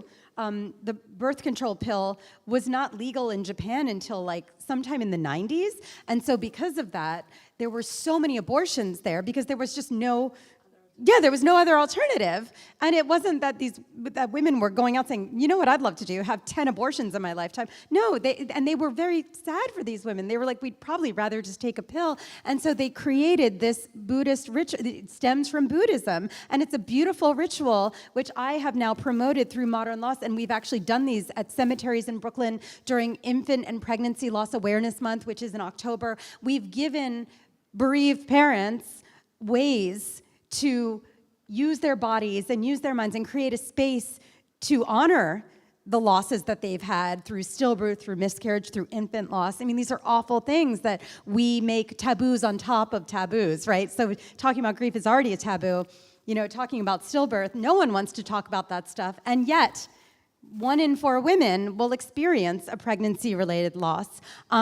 In terms of other creative rituals, you know, I am a big fan of ritual because much like in Judaism, when you find yourself like swaying your body or, you know, saying words that still feel kind of foreign, you know, in Hebrew, maybe you can't exactly translate them. It's ritualistic, right? Because it has a beginning, a middle, and an end. It's intentional, right? It's a part of a ceremony. Maybe it's once a year. Maybe it's every day. Maybe, who knows, right? But it's ephemeral. And it ends. And the most important part also is that your body is involved in it. That is a very important part of ritual that I've learned. And so I offer many ideas for like, how do you create a ritual that honors your losses, connects you with your person, your memories, in ways that are maybe outside of like the rote and the what is expected of you to do? Because maybe you want to do something that has something to do with what the person believed in, or activities you did together, or something they never got to do, you know? Maybe they're around Hanukkah or Rosh Hashanah, you're feeling their absence so much that you want to create a ritual outside of that or around the holiday that involves them. And so I find that anything that is like really tactical, that involves body work, is very, it like just makes you feel like your entire being is present in it. And then you feel like here we're creating an hour of space, even if it's 3 minutes of space, you feel like you've intentionally acknowledged your loss and you can move on with your day. And that is I'm telling you, it's incredibly powerful. And I drank the Kool-Aid. I do this stuff myself all the time. Thank you. I want to give a chance for some questions, but you've got something that we're going to do people can think about while they are thinking of their question. Okay, so is this the end? Can I say one coda to all of this? Of course you can. You know, I just want to say, first of all, again, I'm just so honored to be here, and I know that everybody here has so many different types of loss. Obviously, I don't know you all, and I don't know exactly what you're dealing with, but some of us have losses that are so traumatizing that it's hard for us to even get to the point where we want to touch them on the surface level. And I just really encourage you to try to, because it is the way you know, I think when you go through something really hard, sometimes you have to make a choice as to whether you're going to stick around. And I'm not saying that everybody gets to a point where they're going to take their lives, but like you feel sometimes like you're losing yourself. And you know what I mean? And who am I now? Am I lost? Am I in there? And you have to make a choice. No, I'm going to be here. But then if you made that choice, you kind of owe it to yourself. You know, people say they would want you to be happy. Okay, awesome. They'd want you to be happy. Guess what? They're not around anymore. God bless them. Let's remember them. We miss them every day deeply. Do it for yourself. You'd want you to be happy. You deserve it. You deserve to figure out how to speak up for yourself, how to form community, how to find your friends, the people to talk to. And many of them probably you don't even know yet. I promise you that they're out there. But it takes effort, but I promise. I mean, I never thought I would get to the point where I could just be like a generally neurotic person again. Like I spent many years just being so existential. Like I was like, are we all gonna die? Like we're all gonna die. Like I would like walk down the street, I'd see a person, I'm like, you're a pre-dead person. Like everything felt very like existential to me in the first years after my parents' death. I never thought that I could freak out over the fact that like I was like almost out of like, you know, like a certain brand of pancake mix for my kids and when they have it at the store. And the first time that I did that, I was like, I'm back. Because I was so grateful in a weird way that I could be my like dumb neurotic self again. I never thought I would. Also to not be yourself, right? Yeah. Like also to be somebody different in because of being shaped by Yeah, loss. and I argue that, like, you know, you are still you, and you find different parts of yourself, like they arise. But anyone who says you're not you anymore, you're still there, I promise you. Just new facets of yourself are going to come out. And when I say resilience, a lot of the times resilience can be, you know, considered in terms of what we've already been through. So if you ever need a reminder, can I get through something hard? Think of like the hardest thing you've already been through and how you're still here. You know, you can do hard things. That doesn't mean that it's without pain, you know, not without pain or hardship or sadness or ugly tears, but you can do these hard things, but you need to stand up for yourself and build a toolbox so that you can take care of yourself in a world that has so many people with their own problems as well. And the last thing I want to say is don't forget about joy, right? I think a lot of people, you know, we're supposed to be somber. We're supposed to say, I wish you a long life. Maybe instead, just a couple tips, you know, instead of saying, I wish you a long life, people just want, again, acknowledgement. They don't want your assurances. They don't want you to say to look on the bright side in any platitudinal way. They don't want, you know, they don't want you to tell, you know, they don't want you to tell them a fact that they already know, that maybe biologically they can get pregnant again. Like, they're not idiots. They know this, right? They know that that person would have wanted them to be happy. Just take a minute. Look at what their body looks like. What does it look like, their state they're in right now? What do you think they need, you know? And if you're at a loss for words, what always works is, I wish I had the perfect thing to say. I wish I did. And I don't, but because I'm kind of new at this too. But I really care about you, and I'm here to listen. And just make it clear that, like, you're willing to sit with them in whatever muck in which they're sitting, and that it's not going to scare you off.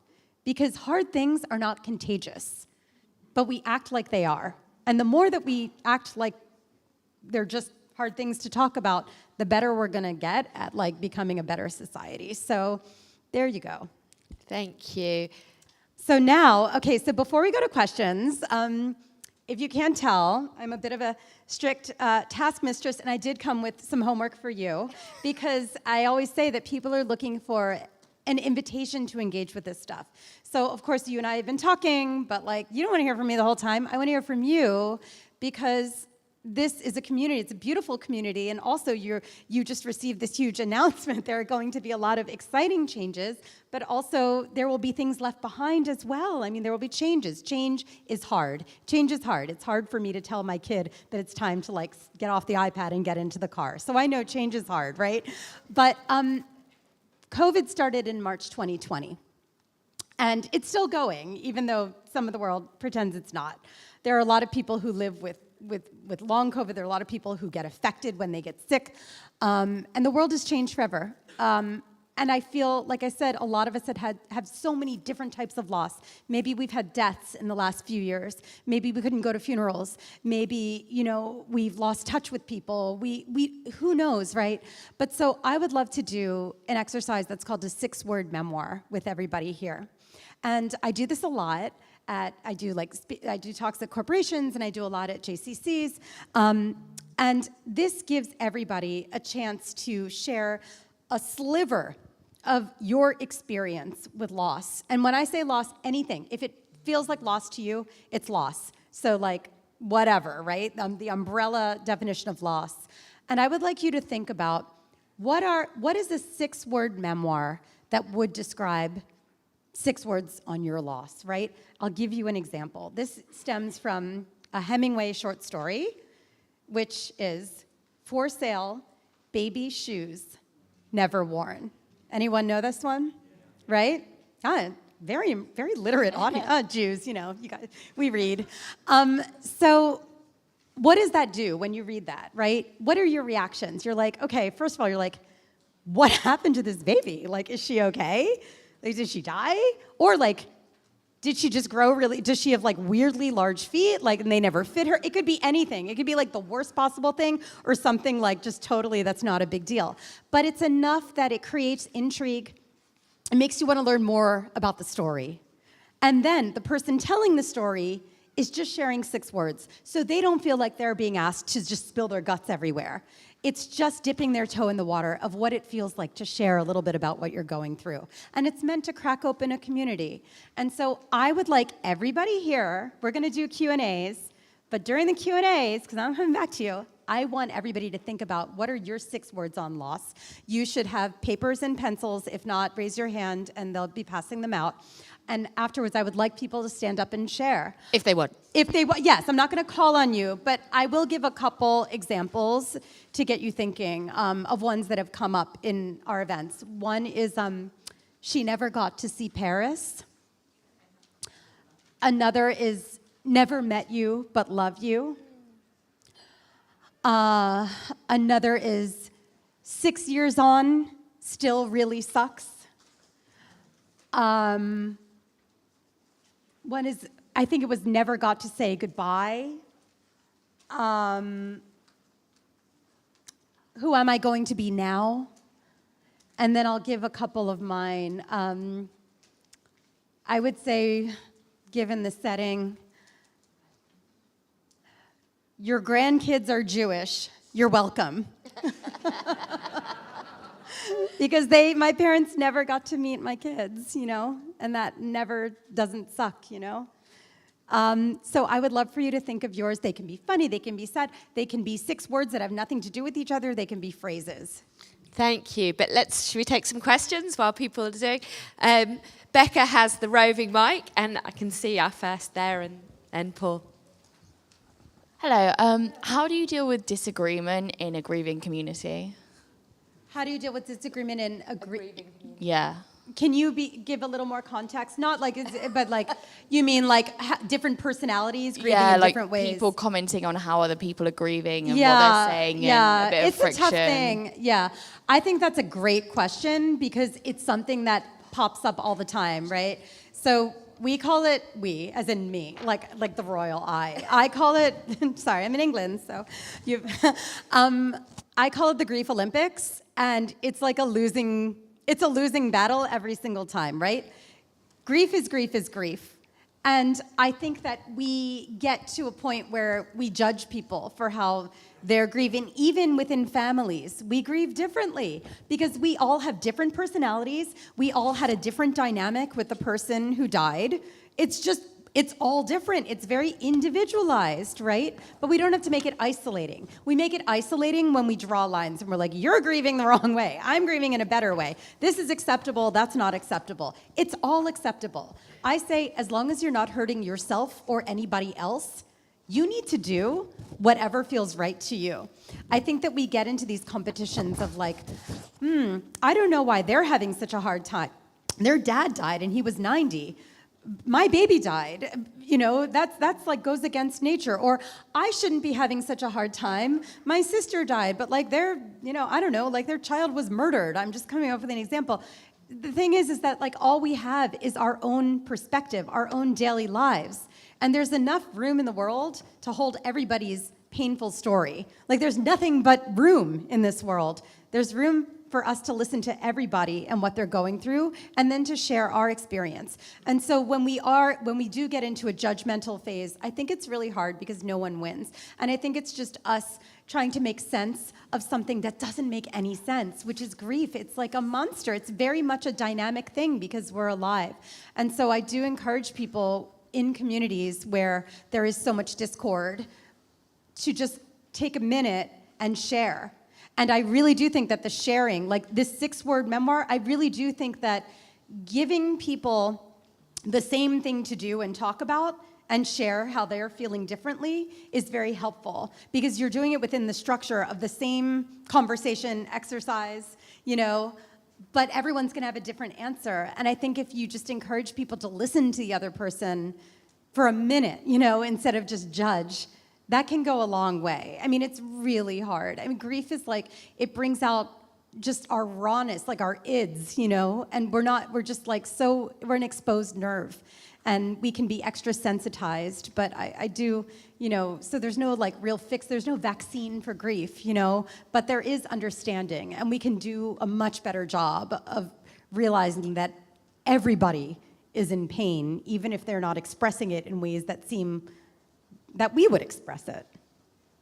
Paul. somehow it's always too soon. That's my 6th word. But my question is, well, firstly, thank you. That was wonderful. That was very real and very genuine. It's very moving. But I wondered, after your mother died, how was your relationship with your father? That's a really good question. It's almost as though I planted you in the audience. That's a very good question. And I will be candid with you because I think that it might help other people. My dad and I were extremely close. My mom and my dad, we were a trio. You know, I was their only child between the two of them.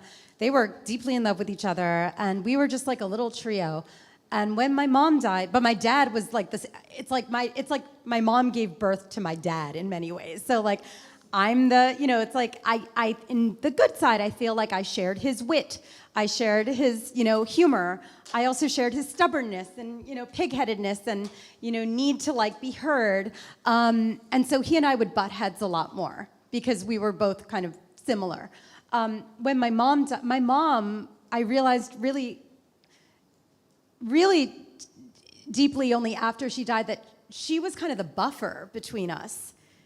And having that dynamic disappear, I realized that that is like a collateral damage part of grief. There are so many secondary losses that come. You don't just lose a person, you lose a dynamic.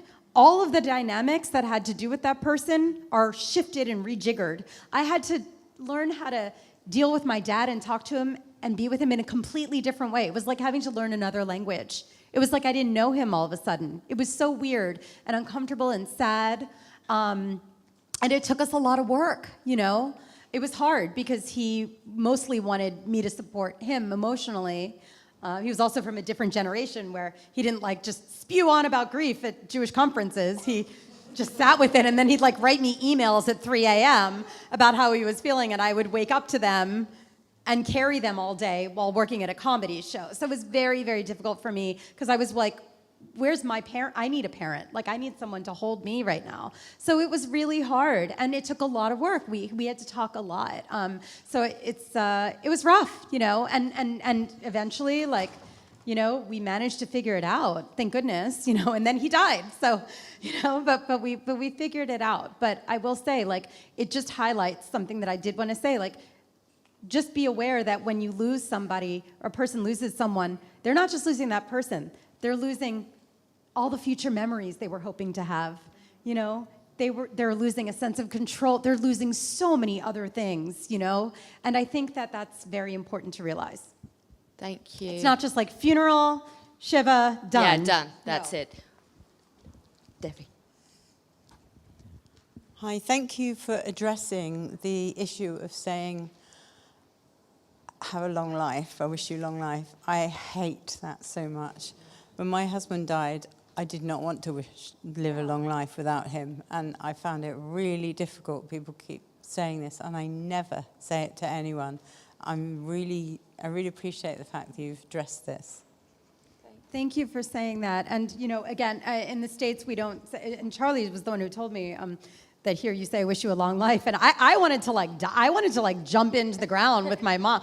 Long life, that literally sounds like the worst possible thing to me, right? At that moment. And what I say is like, it's not that, you know, I always tell people, because I've learned this, all I know is my own experience with grief, but now I know the experience of so many other people in modern loss. They have taught me exponentially more than I would have ever learned on my own. And I always say, like, there's so much room for creativity and improvisation and grief. I will die on the hill, though, that says that the platitudes ever help, because they don't. So maybe in here it's, I wish you a long life, and maybe in the States it's like, oh, they're in a better place. And it's like, even the person with the most faith that I ever met has told me, you know, it didn't really help to hear that, because you're just, you know, how does that help? And again, there are so many easy alternatives that we can offer. I think that we take it upon ourselves to fix someone's grief, to be the answer to their pain. And guess what? You're not the answer to their pain. There's nothing you can do, right? The only thing you can do to help is to be there with them and to not erase it. And don't try and erase it. Don't not mention it. I always say the worst thing you could say is nothing, because it makes the other person feel like they're going insane, wondering if anybody remembers. Thank you. Shall we take some of our Sure. six-word stories? And if you could, if anybody wants to share, that would be really great. And I just ask if you could stand up and try and speak as obnoxiously loudly as I speak. We've got one at the back. Yeah. Or is there a mic to pass around? there's a mic. Okay. I was wondering if you could give a few tips for the family doctor. What do you want to hear from us? So the question is, are there any tips for the family doctor? Something that you could give advice on? For the family doctor, you mean in terms of like empathy? Things to say. What would you like? Yeah, I think that's a good question too. I mean, there are so many practitioners now who are working with medical professionals and medical students in like empathic training, because I do think that bedside manner, especially in the United States where it's like a business, like the medical field is a business. We have to pay for our healthcare there.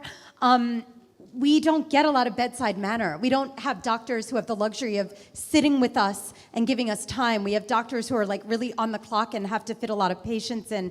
And so what slips away, I think, is that space, that breathing room to sit with patients and sit with survivors of patients and really be empathic. And so, yeah, I mean, I would say to medical professionals, like, please remember that your patients are not patients. They're human people with stories, with names, with families, with memories, with hopes. And to remember that before you have any conversation.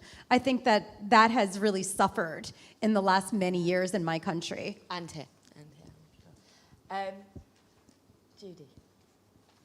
The mic, just take the mic. Oh, thank you.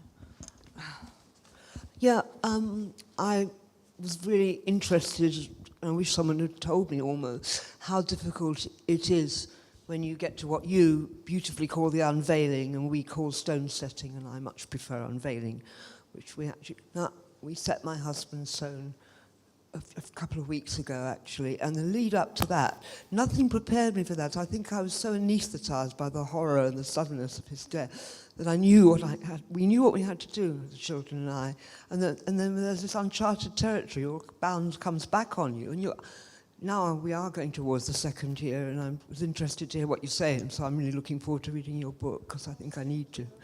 But that was like this horrible reality of looking at a tombstone, trying to decide what to put on it, and knowing they're under it. It's just, yeah, so I think it's nice to be warned. I'm so sorry Thank that you. You've been through this. It's very hard. It's very hard seeing a name set in stone, or in bronze, literally. It really makes it quite permanent.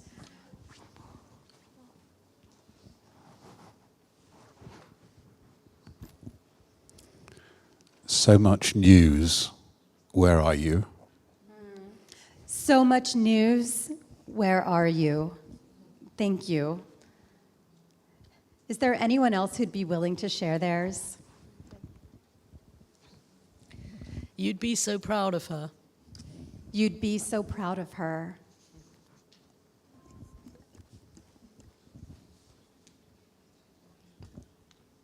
Hugs hurt slightly more with stubble. Oh. Hugs hurt slightly more with stubble. Hope. Hugs hurt slightly more with stubble. Oh. I've got a better one than Thank that, you. though. This is one I thought up after going to I went to a wonderful Catholic funeral and wake up in Aylesbury a few years ago. It was my friend's partner's father, who was well up in the Sri Lankan Catholic Church, and I thought he was going up there with the saints. And one of the priests said to me, while he was drinking a couple of bottles of Argentinian red with his curry, well, now we can open a new bottle of malt whiskey. Thank you, Michael. Mine is still telling stories about you. Oh, thank you. So important. I've just got a couple which don't relate to death exactly. The first one is, after your stroke, talking isn't great. And the other one is, you retired, but your profession crashed. Yeah, that's what, any loss, you know. Thank you. Last round, anyone? This side of the room, come on, come through.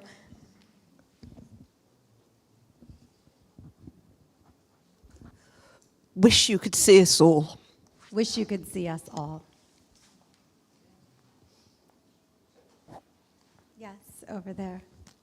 And while you're passing, I'm just saying, like, doesn't it feel so good just for 6 words to feel like you are asking people to bear witness to your story, even just for 4 seconds? You know, just think about how that feels and maybe how you could have more of that. Sorry, I didn't get it down to 6, it's 7. We'll hyphenate one. Yeah. It's England. You hyphenate everything here. Okay. Struggling, building differently, a better life. Struggling, building differently, a better life.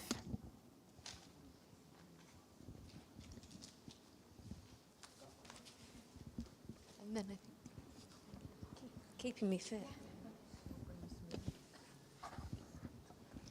You stayed you right to the end. You stayed you right till the end. Oh, thank you. Rebecca, we got last one. You're the closer. She never met my boys. She never met my boys. That could be mine too. Thank you. Rebecca, I want to thank you so much for taking us to this place, for ensuring that we created space for this in all sorts of ways. It's a really important moment for us. And for being with us, which has also been such a gift. And I think it's a gift that actually we're going to continue to find ways to share, and certainly to try and avoid saying, I wish you a long life, and to look for How different about instead, words. I wish you a meaningful life. A meaningful life. Right? I'm an editor. Not to brag. I have a way with words. Rebecca is going to be in the lobby signing her book. I know that I won't be alone in taking this home with me. So thank you on behalf of all of us. Let's say a big thank you. Thanks, everyone.